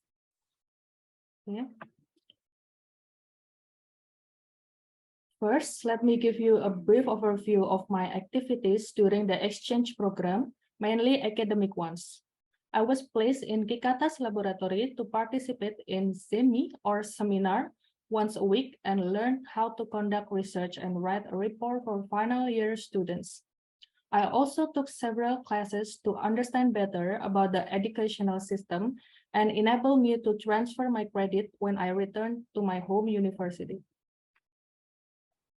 まずは、交換留学中の活動を学業面を中心に簡単にお話しします。木方研究室に所属しまして、週1回ゼミに参加し、最終学年の研究方法ですとか、レポートの書き方などを学びました。また、教育制度をよく知るために、いくつか授業を受け、帰国後、このリポネゴロ大学に戻った時に単位を移行することができました。One of the most unforgettable experiences was participating in workshop in Koyama, Kimotsukicho for 5 days. It was a joint project between Kagoshima University and Tuskegee University, Alabama, America. 忘れがたい経験の一つとしては、肝付町の高山で行われたワークショップがあります。5日間のワークショップだったんですが、鹿児島大学とアラバマにあるタスキーギ大学の共同プロジェクトでした。I will explain more about the Koyama workshop experience. This workshop aims to develop a deeper cultural understanding of the two countries through design. Our study case is in Koyama and Kanoya Kimotsukicho, which has many historic areas and beautiful landscapes, yet striving with declining economic activity. 高山ワークショップの体験について少し詳しくお話しします。このワークショップの目的は、デザインを通じて両国の文化的な理解を深めることで、肝付町の高山と鹿屋で行われました。この非常に美しい地域になります。この地域の主な課題としては、経済活動の衰退がありました。We were divided into 5 groups, each group consisting of students from Kagoshima University and Tuskegee University. And we have 3 assignments, as you can see. First, to make development plan, and to create revitalization design, and a build renovation design. After we finish, we present our result at Kimotsuki City Hall to the local government and residents. 私たちですが、鹿児島大学とタスケーギ大学の学生で構成される5つのグループに分かれました。課題は3つありました。開発計画の立案、あらかじめ選ばれた空き地の再生デザイン、そしてリノベーションデザインです。その後、行政や住民に向けた報告会で成果を発表する必要がありました。I'd like to point out one or two interesting details from this workshop. We have only 3 days to discuss before the final public presentation, and during this limited time, I've learned so many things throughout the discussion process. 一部を少し詳しくお話しします。報告会までのディスカッションに避けるのはわずかに3日間だったんですが、この限られた時間でディスカッションを通して本当に多くのことを学びました。I learned the problem-solving process, which helped me develop my critical thinking skills through the actual problem at the project site. I learned to understand other people's perspective and ways of thinking, which led me to be a more tolerant, empathetic, and open-minded person. I also learned how collaboration could produce innovation and efficient outcomes through an exchange of ideas. 問題解決のプロセスを身につけ、プロジェクトの現場での実際の問題を通じて、批判的な思考力を養うことができました。また、他の人の視点ですとか考え方を理解することができるようになり、以前よりも寛容になり、相手に共感できるようになり、また心が広くなりました。そしてアイデアを出し合うことでコラボレーションがどれほどイノベーションを起こし効率的な成果を生み出すかということも学びました。For example, the result from the discussion of my group, as you can see in the picture on the right side, we decided to design the vacant lot in the Honmachi areas as a recreational space for the surrounding community that has a community garden, footpaths, a children's play area, and a pavilion. Tuskegee University students proposed a community garden which is originally from America, and while Kagoshima University students suggest footpaths or ASU, which is a popular relaxation in Japan. This kind of knowledge I got from exchanging ideas between two countries. 例えばこの事例では A グループの話し合いの結果、スライドの右側にありますけれども、本町地区の空き地を周辺地域の憩いの場としてデザインすることにし、コミュニティガーデン、足湯、子どもの遊び場などを設計することにしました。タスケーギ大学の学生はアメリカ発祥のコミュニティガーデンを提案し、鹿児島大学の学生は日本でリラクゼーションとして人気のある足湯を提案しました。こういった知識を入国間の意見交換で得ることができました。Moreover, from this workshop, I was able to practice as an architect in the professional career field, learning from the expertise, interacting with clients, getting the opportunity to participate in the community development process, and many experiences that can improve my skills as well. さらに建築家としての実践の場を得ることができました。専門知識から学ぶことですとか、クライアントとやり取りすること、そういったこと、さまざまなものが私の能力の向上につながりました。Moving on. Improving your skill does not come without challenge. From my point of view, studying overseas comes with its own set of challenges. Here are some challenges during my study abroad that I experienced myself. スキルを向上するには困難がつきものです。思いますが、海外留学には困難というものがつきものなのです。留学中に苦労したことをまずお話しします。First, I must encounter some difficulties because of language barriers. Most of the classes that I took at Kagoshima University used Japanese as an intermediate language. Matching the pace, accent, and tone of the native Japanese is also a bit more challenging. Therefore, it requires much effort to understand what the instructions of the course are about clearly. まずは言語の壁で苦労しました。鹿児島大学で履修した授業のほとんどは日本語を中間言語としていました。別に日本語の授業もあったんですけれども、ネイティブの日本人のペースですとかアクセント、口調についていくのが大変でした。そのため、授業中の指示をはっきりと理解するにはかなりの努力が必要でした。Also difficulties because of cultural barriers. In the early phase, I found myself much affected by the sudden shift in culture, whether in daily basis tests and the teaching style from university.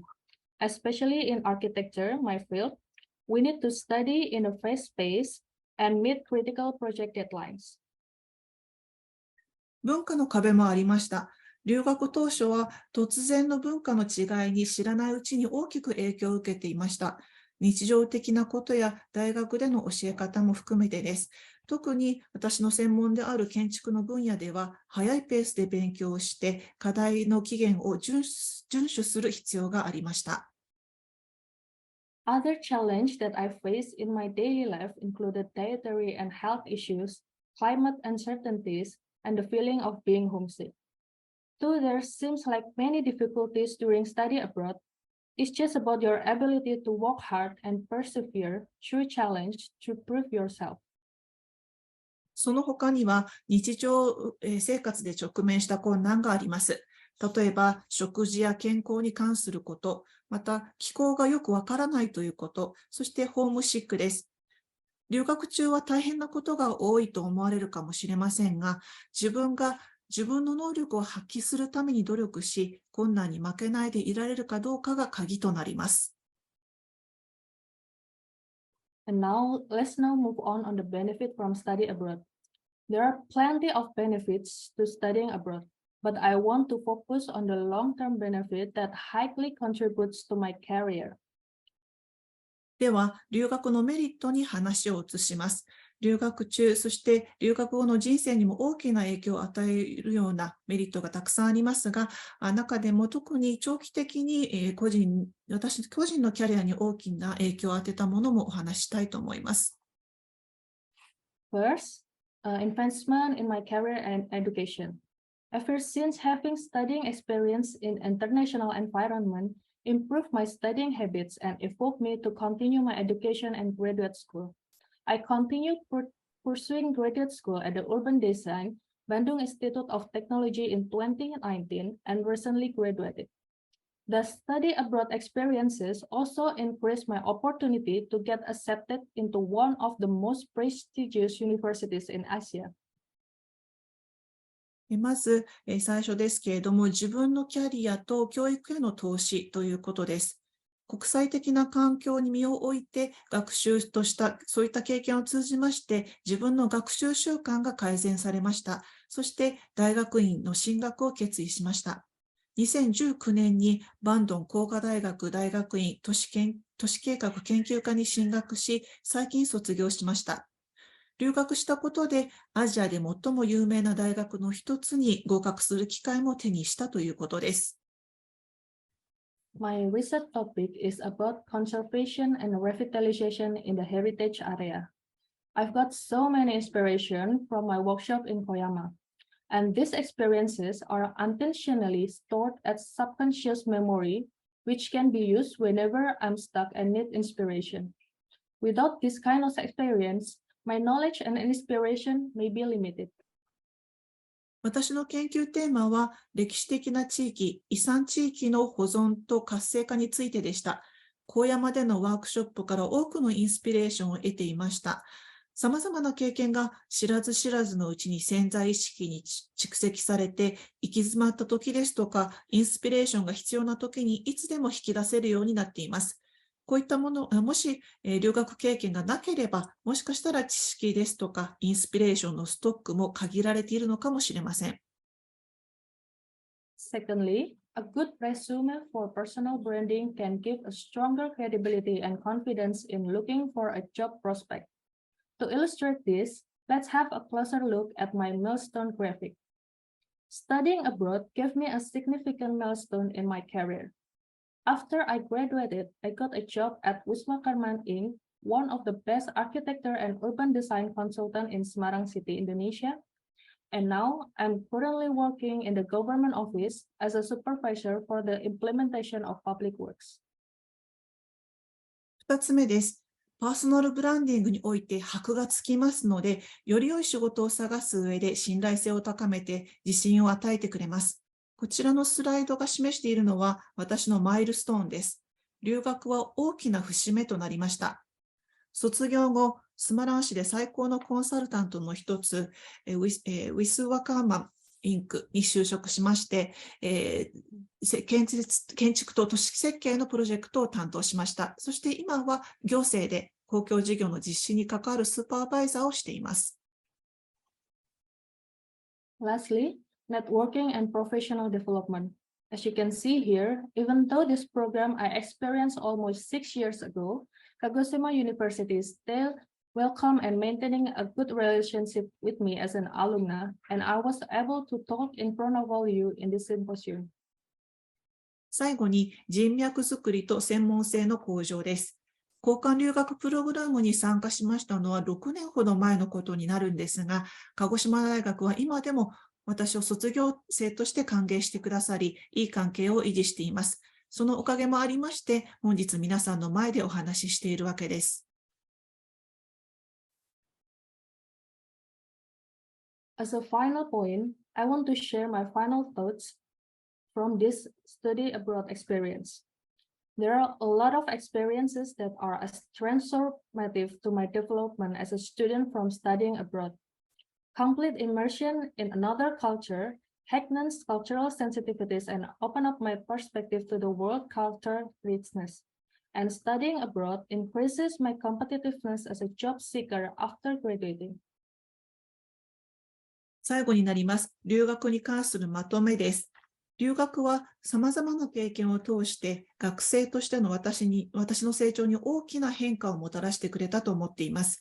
異文化にどっぷりと浸かることで文化的な感受性が高まり、世界の文化の豊かさに目を向けることができるようになりました。また、卒業後の就職活動でも留学は有利になったと思っています。There are also many challenges from studying in Kagoshima. Nevertheless, I discover how much I adore my new home in Kagoshima when I'd overcome those obstacles. Now, after many years, I miss the local, the cuisine, and many simple daily things such as riding bicycle in Kagoshima University. Kagoshima University will be left in my heart and mind forever. 鹿児島での留学にはいろいろ大変なこともあるにはあったんですけれども、それらを乗り越えたとき、新しい故郷となった鹿児島が大好きになっていました。随分経った今も鹿児島の人や料理、そして大学に自転車で通うといった数々の日常の些細なことまでも懐かしく思っています。鹿児島大学は私の心の中にいつまでも残っています。Thank you for your attention. I hope you will have gained an insight into my studying abroad experience. どうもありがとうございました。ご清聴ありがとうございました。私の留学経験から何かを学び取っていただければ幸いです。ありがとうございます。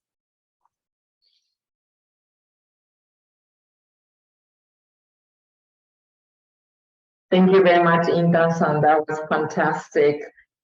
それではちょっとすいません。音声の関係でこちらから話させていただきますけれども、ここからオンラインで参加されている皆様、再び通訳システムをオンにさせていただきますので、英語でお聞きになりたい方は通訳の方で英語を選択するようによろしくお願いいたします。そうしましたら次は中道さんから。Okay, so from now, I'd like to invite Nakamichi-san. Please wait for a moment.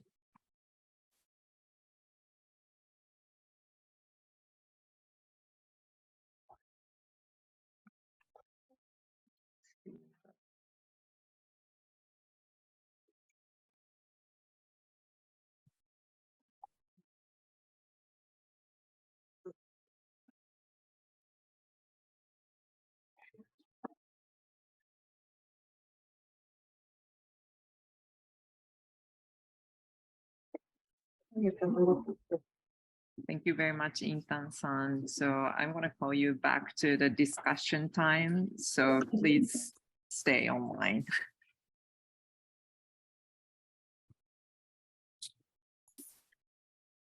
はい、そうしましたら次は、Okay. Next speaker is Nakamichi-san.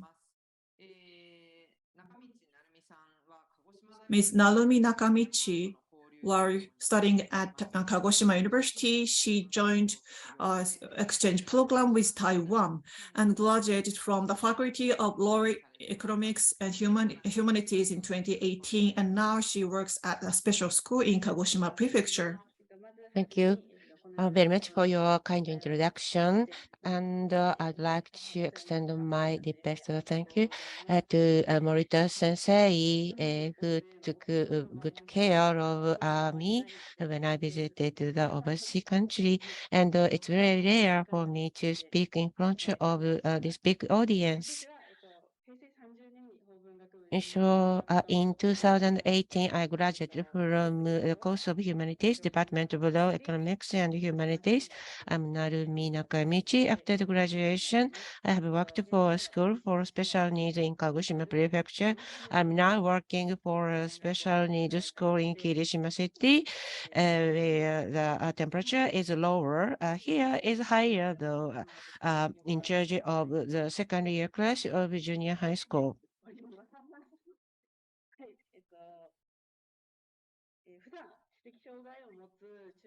So usually I'm talking to the second year student of junior high school student. My voice is too loud because of that. So in this university, I studied in Japan and Asia course, currently course of area and cultural studies, belonging to a seminar of Occidental history. So this is about trainings in Taiwan. I participated in trainings in Taiwan. These trainings in the summer of my fourth year. I exchanged was a student with Chengkun University, Kaohsiung University of Technology, introducing Japanese culture and field working based on my interest.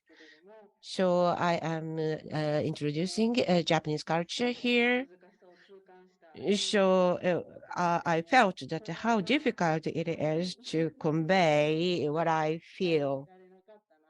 So I only partially conveyed what I wanted to say. But all of them welcomed me very warmly, and I experienced a very precious time there with them. That we are doing field work in the pair of the student of Kaohsiung University. So actually, as for the field work, I was partnered with a Kaohsiung University student engaged in activities all day long without Morita Sensei. So this shows before and after the training participation. So before the participation, I had a little knowledge about Taiwan. I felt Taiwan would be good, but I just wanted to finish my thesis and graduate from the university. I didn't have any intention to go abroad, and my English was not good.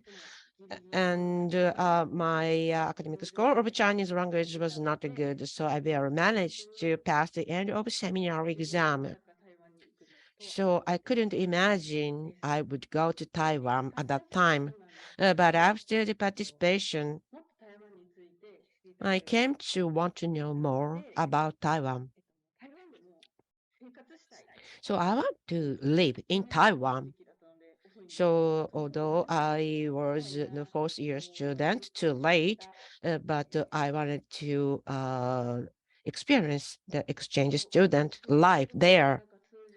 And my Chinese was not good to be communicated with them. So I wanted to speak Chinese at a daily conversation level. Also, I had an intention to work overseas as well. Through the field work, I and Sho-san from Kaohsiung University, it became a good friend. We are in the same at the same age and are contacting each other now.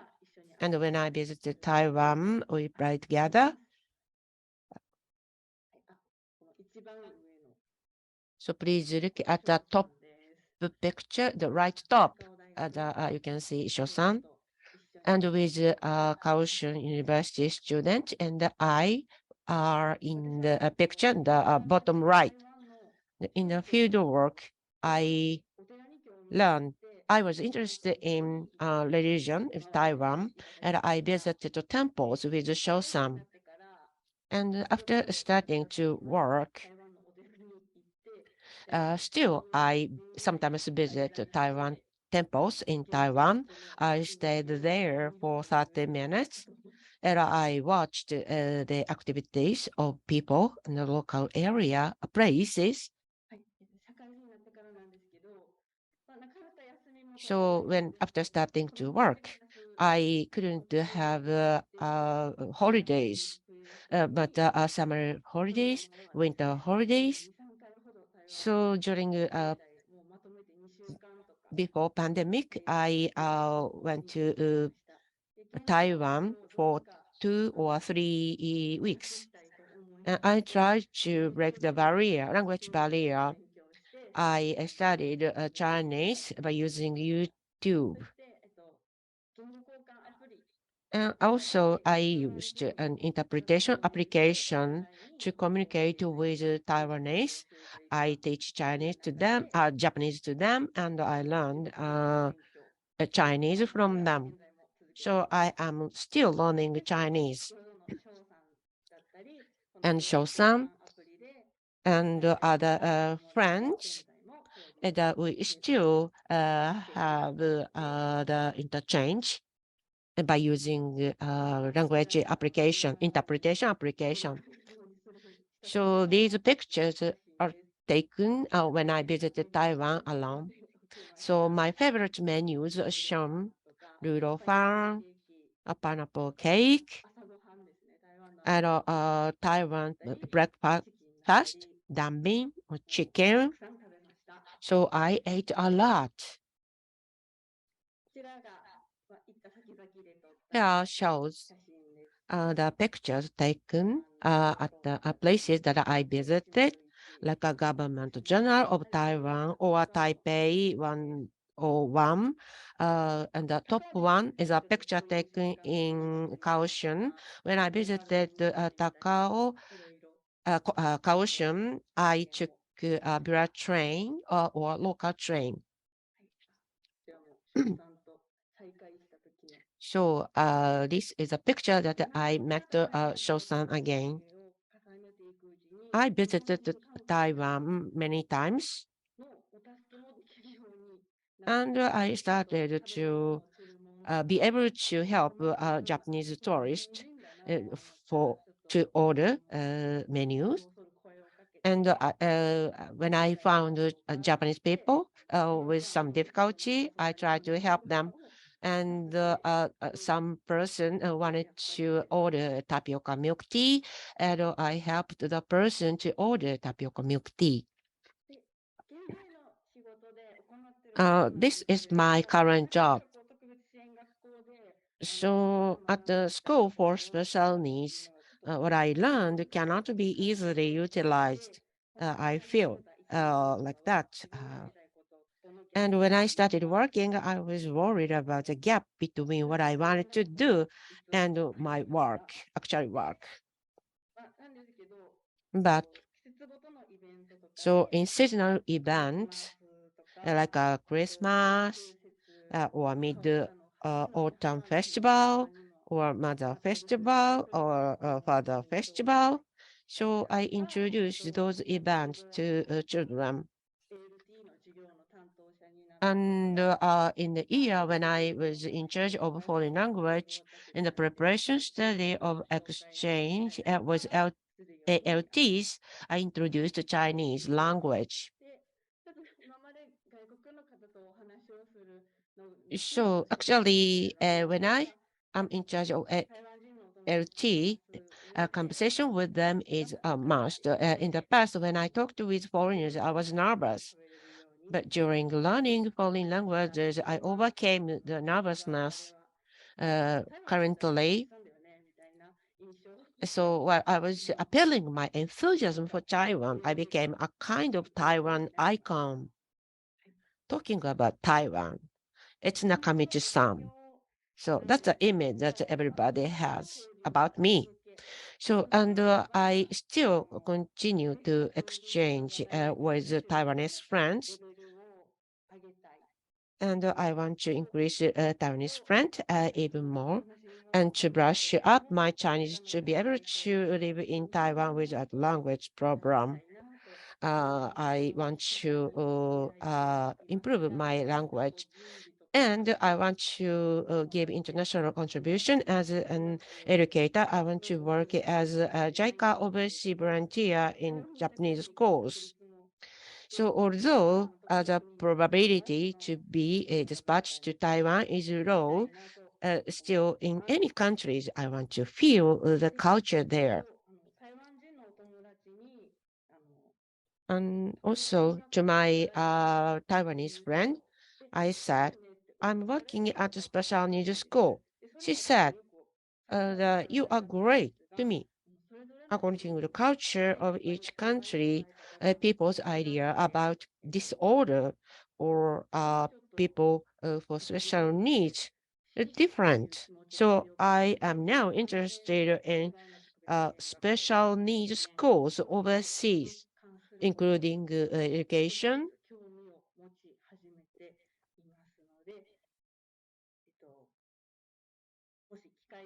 So if I can have a chance, I want to increase my knowledge more. And in regard to my age and family condition, it is difficult for me to work overseas now, though I want to try what I can try. So I want to continue my challenges from now on. So lastly, I am there to give message to the student.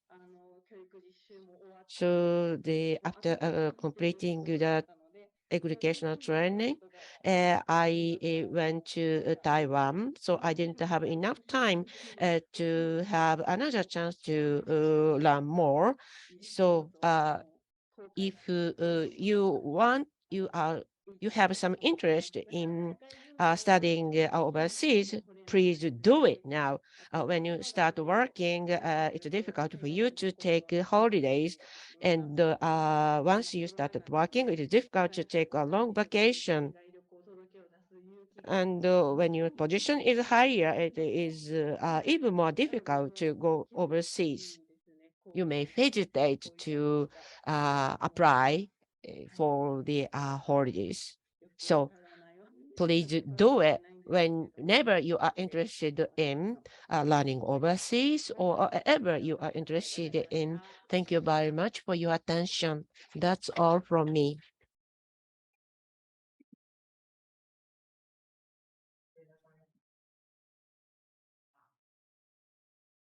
Nakamichi-san, thank you very much for your interesting story. And then we will go into Q&A session and discussion session. And please wait for a while for preparation. During that preparation time, please consider your question.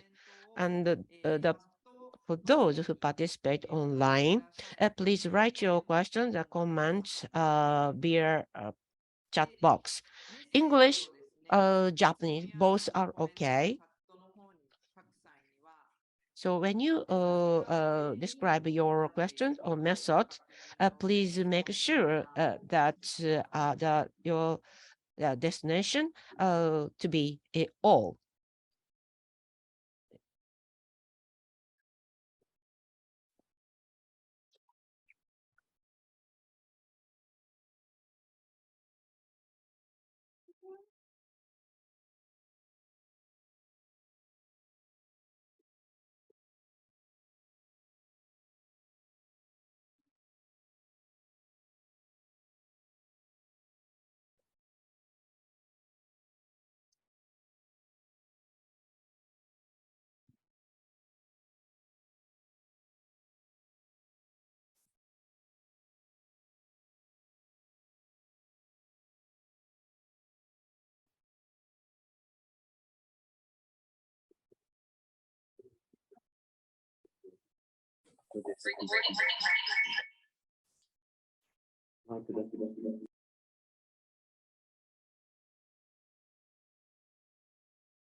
ちょっと時間が押しているんですけれども、申し訳ございません。 So we are delayed. We are behind the schedule. Presenters, please be seated in front.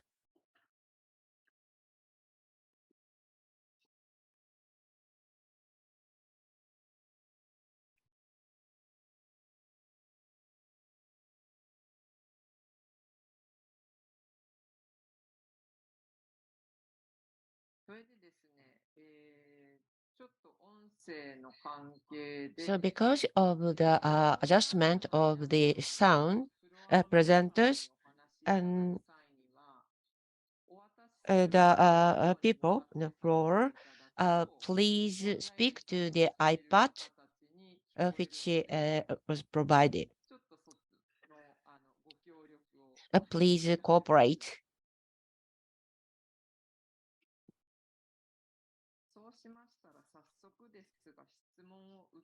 So we will receive your questions.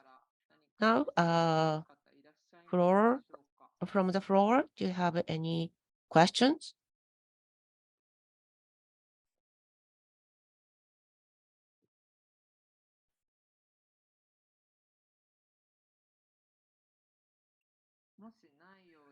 If nothing, please wait. So we will bring the iPad to you. お話いただいてありがとうございました。 Thank you for your presentations. It will be very informative. Thank you. ごめんなさい。他の方のなんかこう深い質問が出てからしたいちょっとしょうもない質問だったんです。 I'm afraid this will be a very simple question. I'm afraid. 商品としてさつまいもとか、So Yumiba-san, so you're handling sweet potatoes, beef as a trading item. So I believe that there are lots of diseases about animals or cows and so on. So I think it might be difficult to export products in a stable manner. So I wonder whether a poor harvest or how much a poor harvest impact trading or export business. So do you have any countermeasures to mitigate such impact?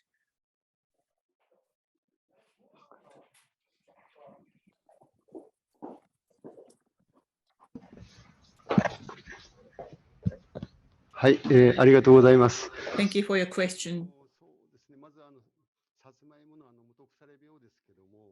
So apart sweet potato related disease, 言われてるほど収穫減には陥ってません。 actually that doesn't cause any drop of harvest. This year's harvest might be better than last year. So in that sense, we didn't have big impact. And the plant quarantine is essential or is mandatory for the export. And at the time, and the soil or other inspections are conducted. And after passing such inspection with certificate, we are allowed to export our products. And as for beef, animal quarantine is conducted, and the processing or slaughtering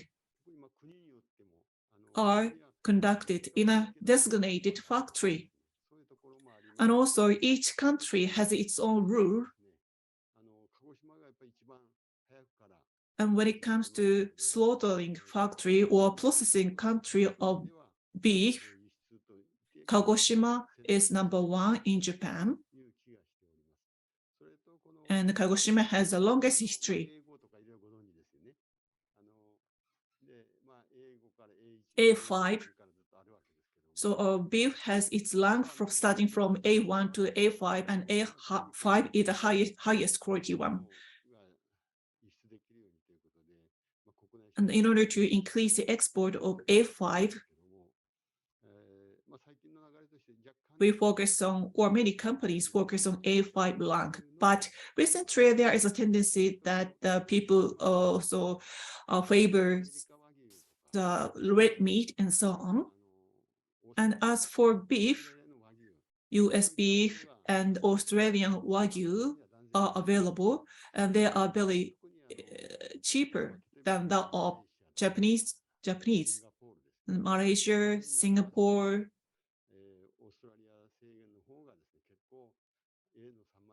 Local people favors Australian Wagyu, and which account for vast amount of the beef market.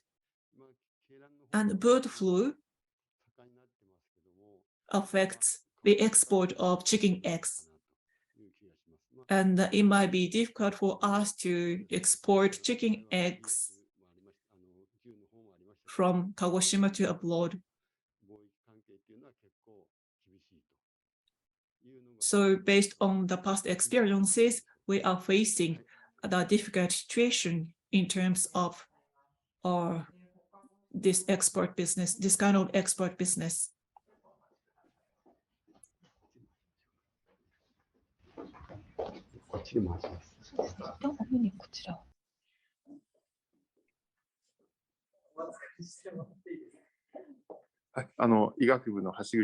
I'm Hashiguchi from Medical School. Thank you very much for your great talk.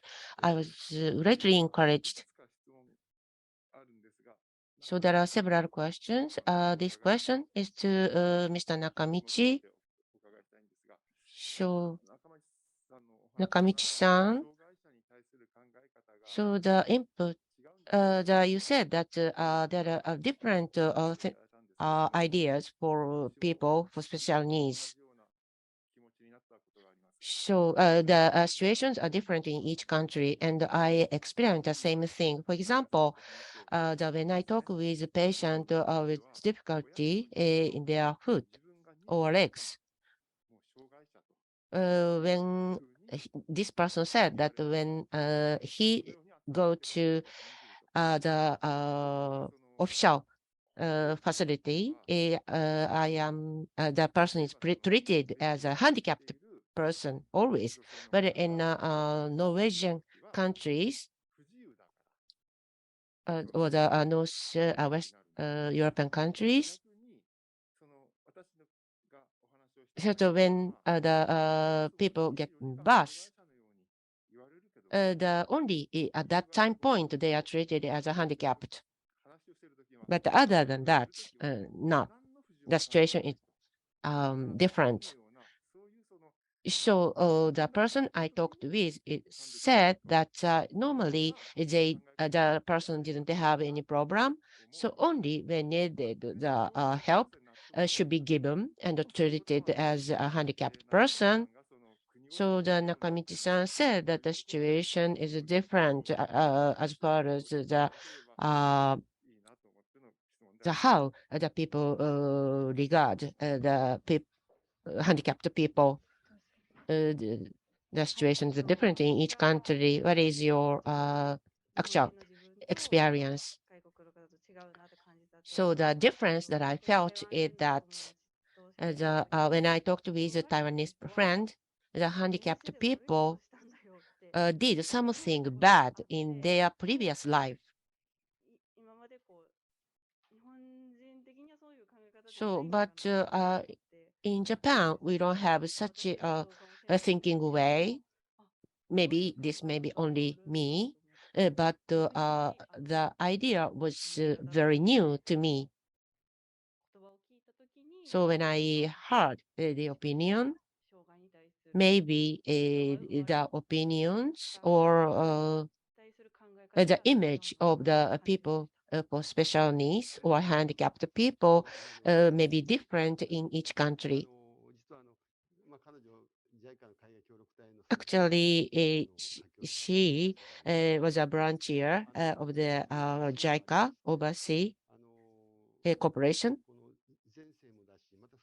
So in the previous life and inheritance, so if there is a handicapped person in the family, the family members do not want to show the handicapped person to outside people. So, but in the past 20 years, so although we wanted to dispatch people, there was no request came because the families tried to hide handicapped people because they were afraid of discrimination. That's the thinking way of the Chinese-based people in the past. No voice is coming. Thank you very much. And we received one question online to Professor Takanashi. So in So SNB, I wonder whether SNBJ has some scholarship or financial support to those students who like to study abroad. Thank you for your question. So far, there is no special framework. There is no special framework about the financial support or scholarship.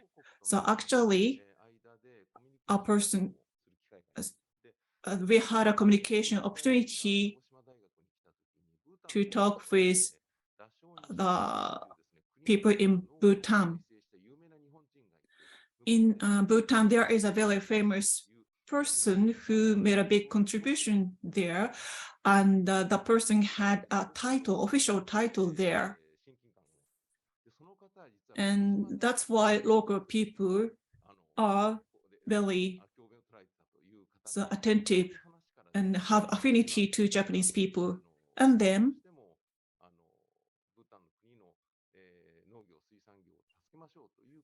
we decided to help agriculture, forestry, and the fishery industry of Bhutan.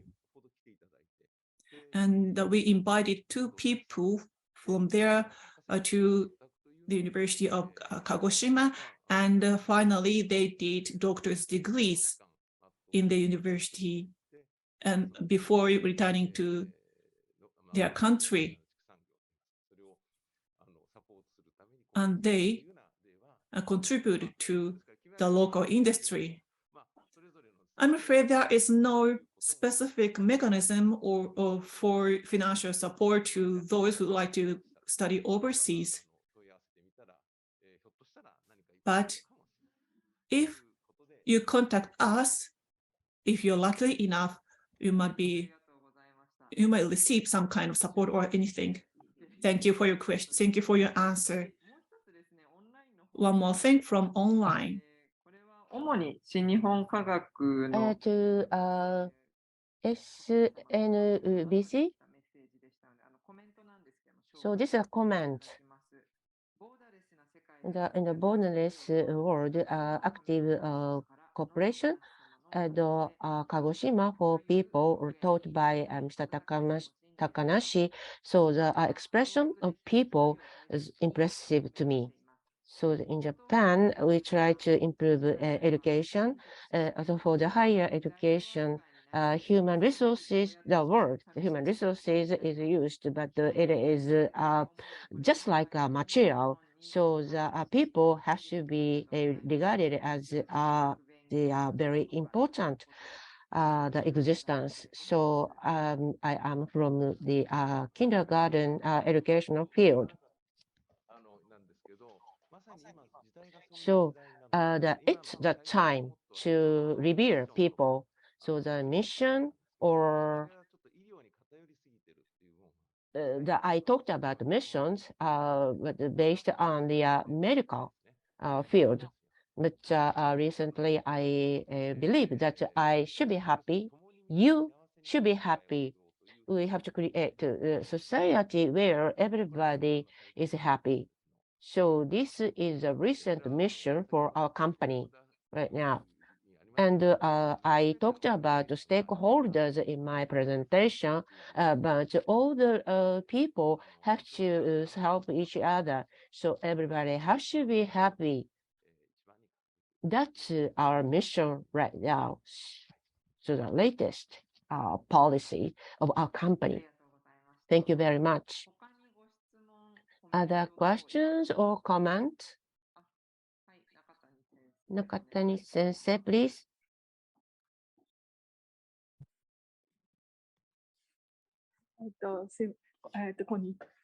Hello.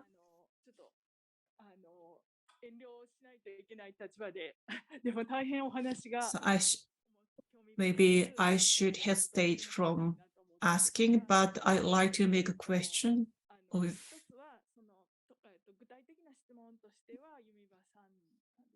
A question to Umiba-san. In the 1980s, you decided to start your business to increase job in Kagoshima, as you said. So at the time, you focused on the export of agricultural products. I want to know the background, why you decided to focus on the export of agricultural products back then. This is the first question. And the related question is to Takanashi-san. After the expansion of the company, or in order to expand the company, then maybe you focused on social needs to expand business while contributing to the society, but making a profit is very important to continue your business. So needs and profit are conflicting each other, I think. But I wonder how to strike a balance between needs and profit when you start business. I'd like to know your thoughts and experience about these questions. そうです。鹿児島を見たときに、私、最初ですね、その分野では、一番と日本。Back then, I believe that even though the value or the amount was very small, but I think agricultural products would be number one.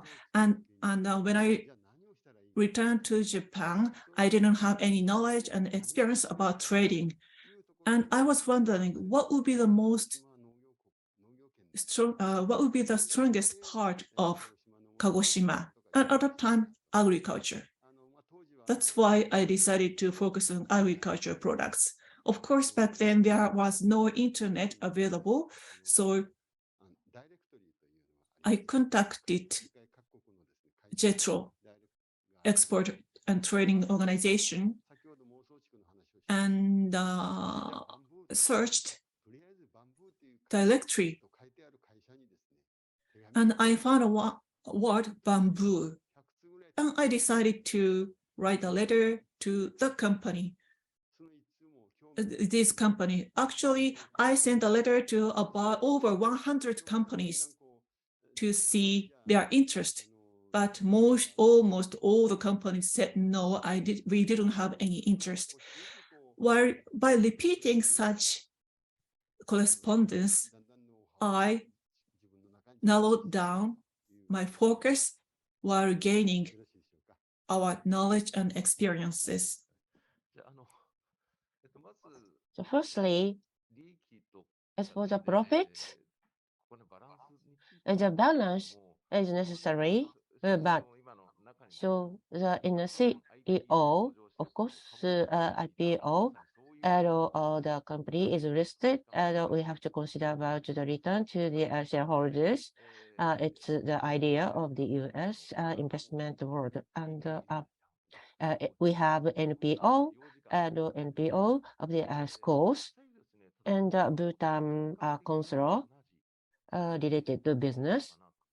So we have various business outside of the companies or the business to pursue for the profit. So we have to consider about the relationship with the people who pursue high profitability, and we have to consider about loaning the money to do businesses. But there is no shareholders, no need for the dividend in such a cases. But business themselves are useful. So whether our businesses are useful for other people or not, that's the important point that we have to consider. So simply speaking, that's how we feel and what we consider. So we are doing many businesses simultaneously. So we have this kind of a simple idea. And in the medical field and the school, the profit, including profitable businesses, and there are few people who are bridging with medicine. So the role playing, the role sharing, and the role that we have to take should be considered. So there are many companies who already contribute to the society. So we want to fill the gaps in the society. Sorry, I want to add something. So I said 10 million, I saved 10 million yen at first. And after 2 years, it became 1 million. So without a certain vision, especially you cannot do the startup business. So for example, as for the corporation activities in Indonesia, people want to have a dream, but they cannot. But in Japan, we can have a dream. Even if without money, we can do something. We are not starving in Japan. So not only for money, but for something which may be visions or dreams. Without those visions and dreams, we cannot pursue our way. So just sustaining our life is not enough. So on the very base, we have to pursue what we value the most. That's what I have been pursuing for. Thank you very much. Then it's time to finish this session. I will end the Q&A session. So the planner of this symposium, Mr. Professor Hamanaka and Kikata. So I asked them to be on the stage, but we didn't have enough time to ask them to speak out. I'm sorry, but thank you for your participation anyway.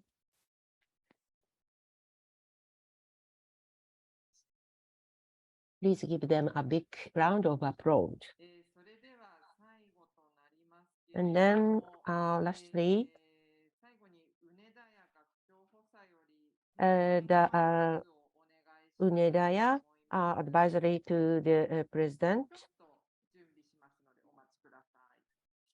We will have the closing remarks from her. Please wait for a while.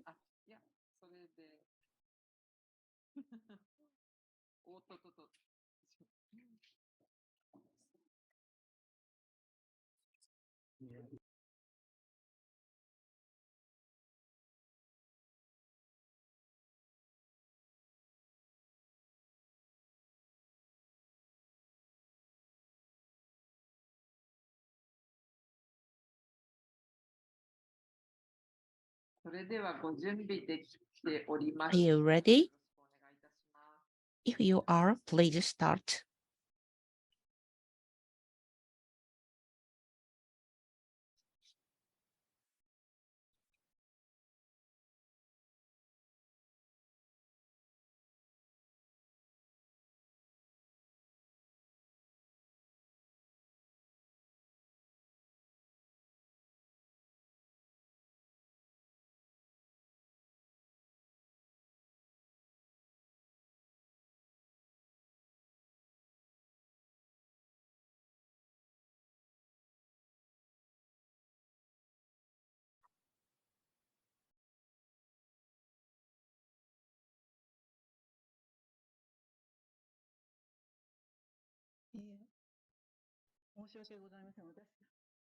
Sorry.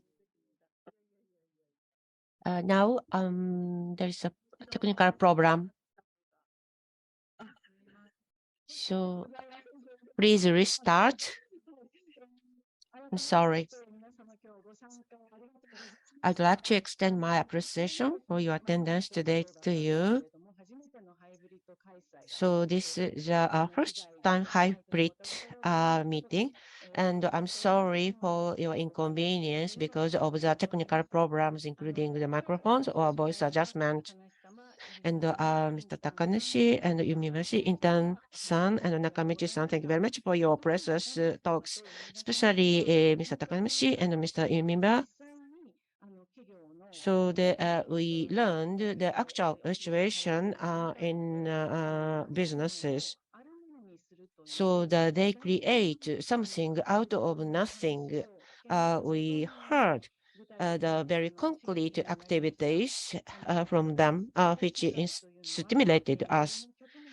So there are various elements in this world. So I learned them. So this is happening in the universities on other environment, and in universities, the mobilities or a method of education or cross-border online education. So the borderless solutions are necessary, and the structure of the university themselves may be changed. There's a possibility for that. So in that situation, so and Mr. Yumiba claimed the internal internationalization. And actually, from 2000 in the European countries in education, internationalization at home has been propagated. And so for there are many students who do not study abroad, but for them, we can give the similar experience by changing curriculum and from Europe to America and to Japan. This kind of changes have been happening. So there are some common parts that I feel, but those two presenters focused on the capabilities necessary for a student. So there are common key points spoken by two speakers. So the critical thinking way and generosity or cooperation, teamwork, and be active, take action. So those are important points, the messages to the student. So the way of expressions of the word may be different, but the points are the same. So that we say them the global competence. So we call them also generic skills. So the also 21st century type skills are behaviors, are activities, and power to continue to learn. So with ambitions, we have to take actions or behave. So the concrete activities of the corporations were introduced by two presenters. So we found, we recognized those important key points. And from Intan-san and Nakamichi-san, as far as the exchange with overseas student, they talked to us about the impact that they experienced, negative impact and positive impact. So even though there were negative impact, they overcame negative impact to change them into positive impact. So in this modeless world, it can be a flat world or lateral world. But now we are facing the unprecedented crisis, so exceeding the limit of the potential of the Earth. We have had the Proto program, including the invasion of Russia. So in this situation, so well-being, everybody to be happy, to be healthy, to enjoy their lives. So those are the missions for us citizens. We have to pursue those missions.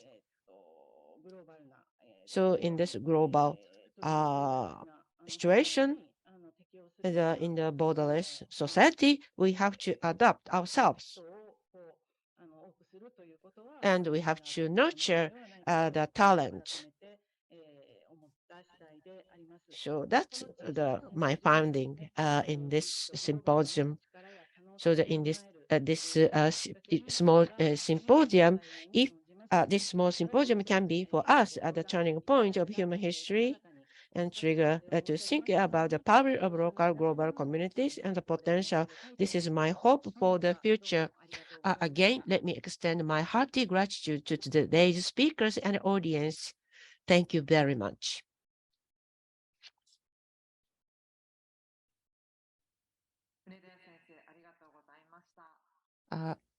Thank you very much for your closing remarks. Ms. Unedaya.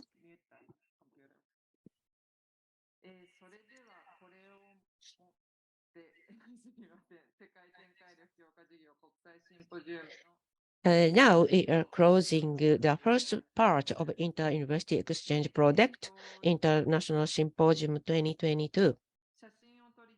So we want to take pictures. At first, as I said, today we have the second session. So we look back the past 5 years as far as the global development, power improvement. So we will have presentations and discussions done by teachers of each courses in this room. In the same Zoom meeting room online, we will restart the second session at 1 o'clock. Sorry, 1:15. 1:15, we will resume we will start the second session at 1:15. So the presenters or the panelists in the second session, please be ready at 1:15. And the participant, if you have time, please join, so that we want to have your input for the way that Kagoshima universities have to go through. And please answer the questionnaires as well. And lastly, to the presenters and each of today's participants, and to show our greatest gratitude, I would like to give them a big round of applause. Thank you very much for your participation.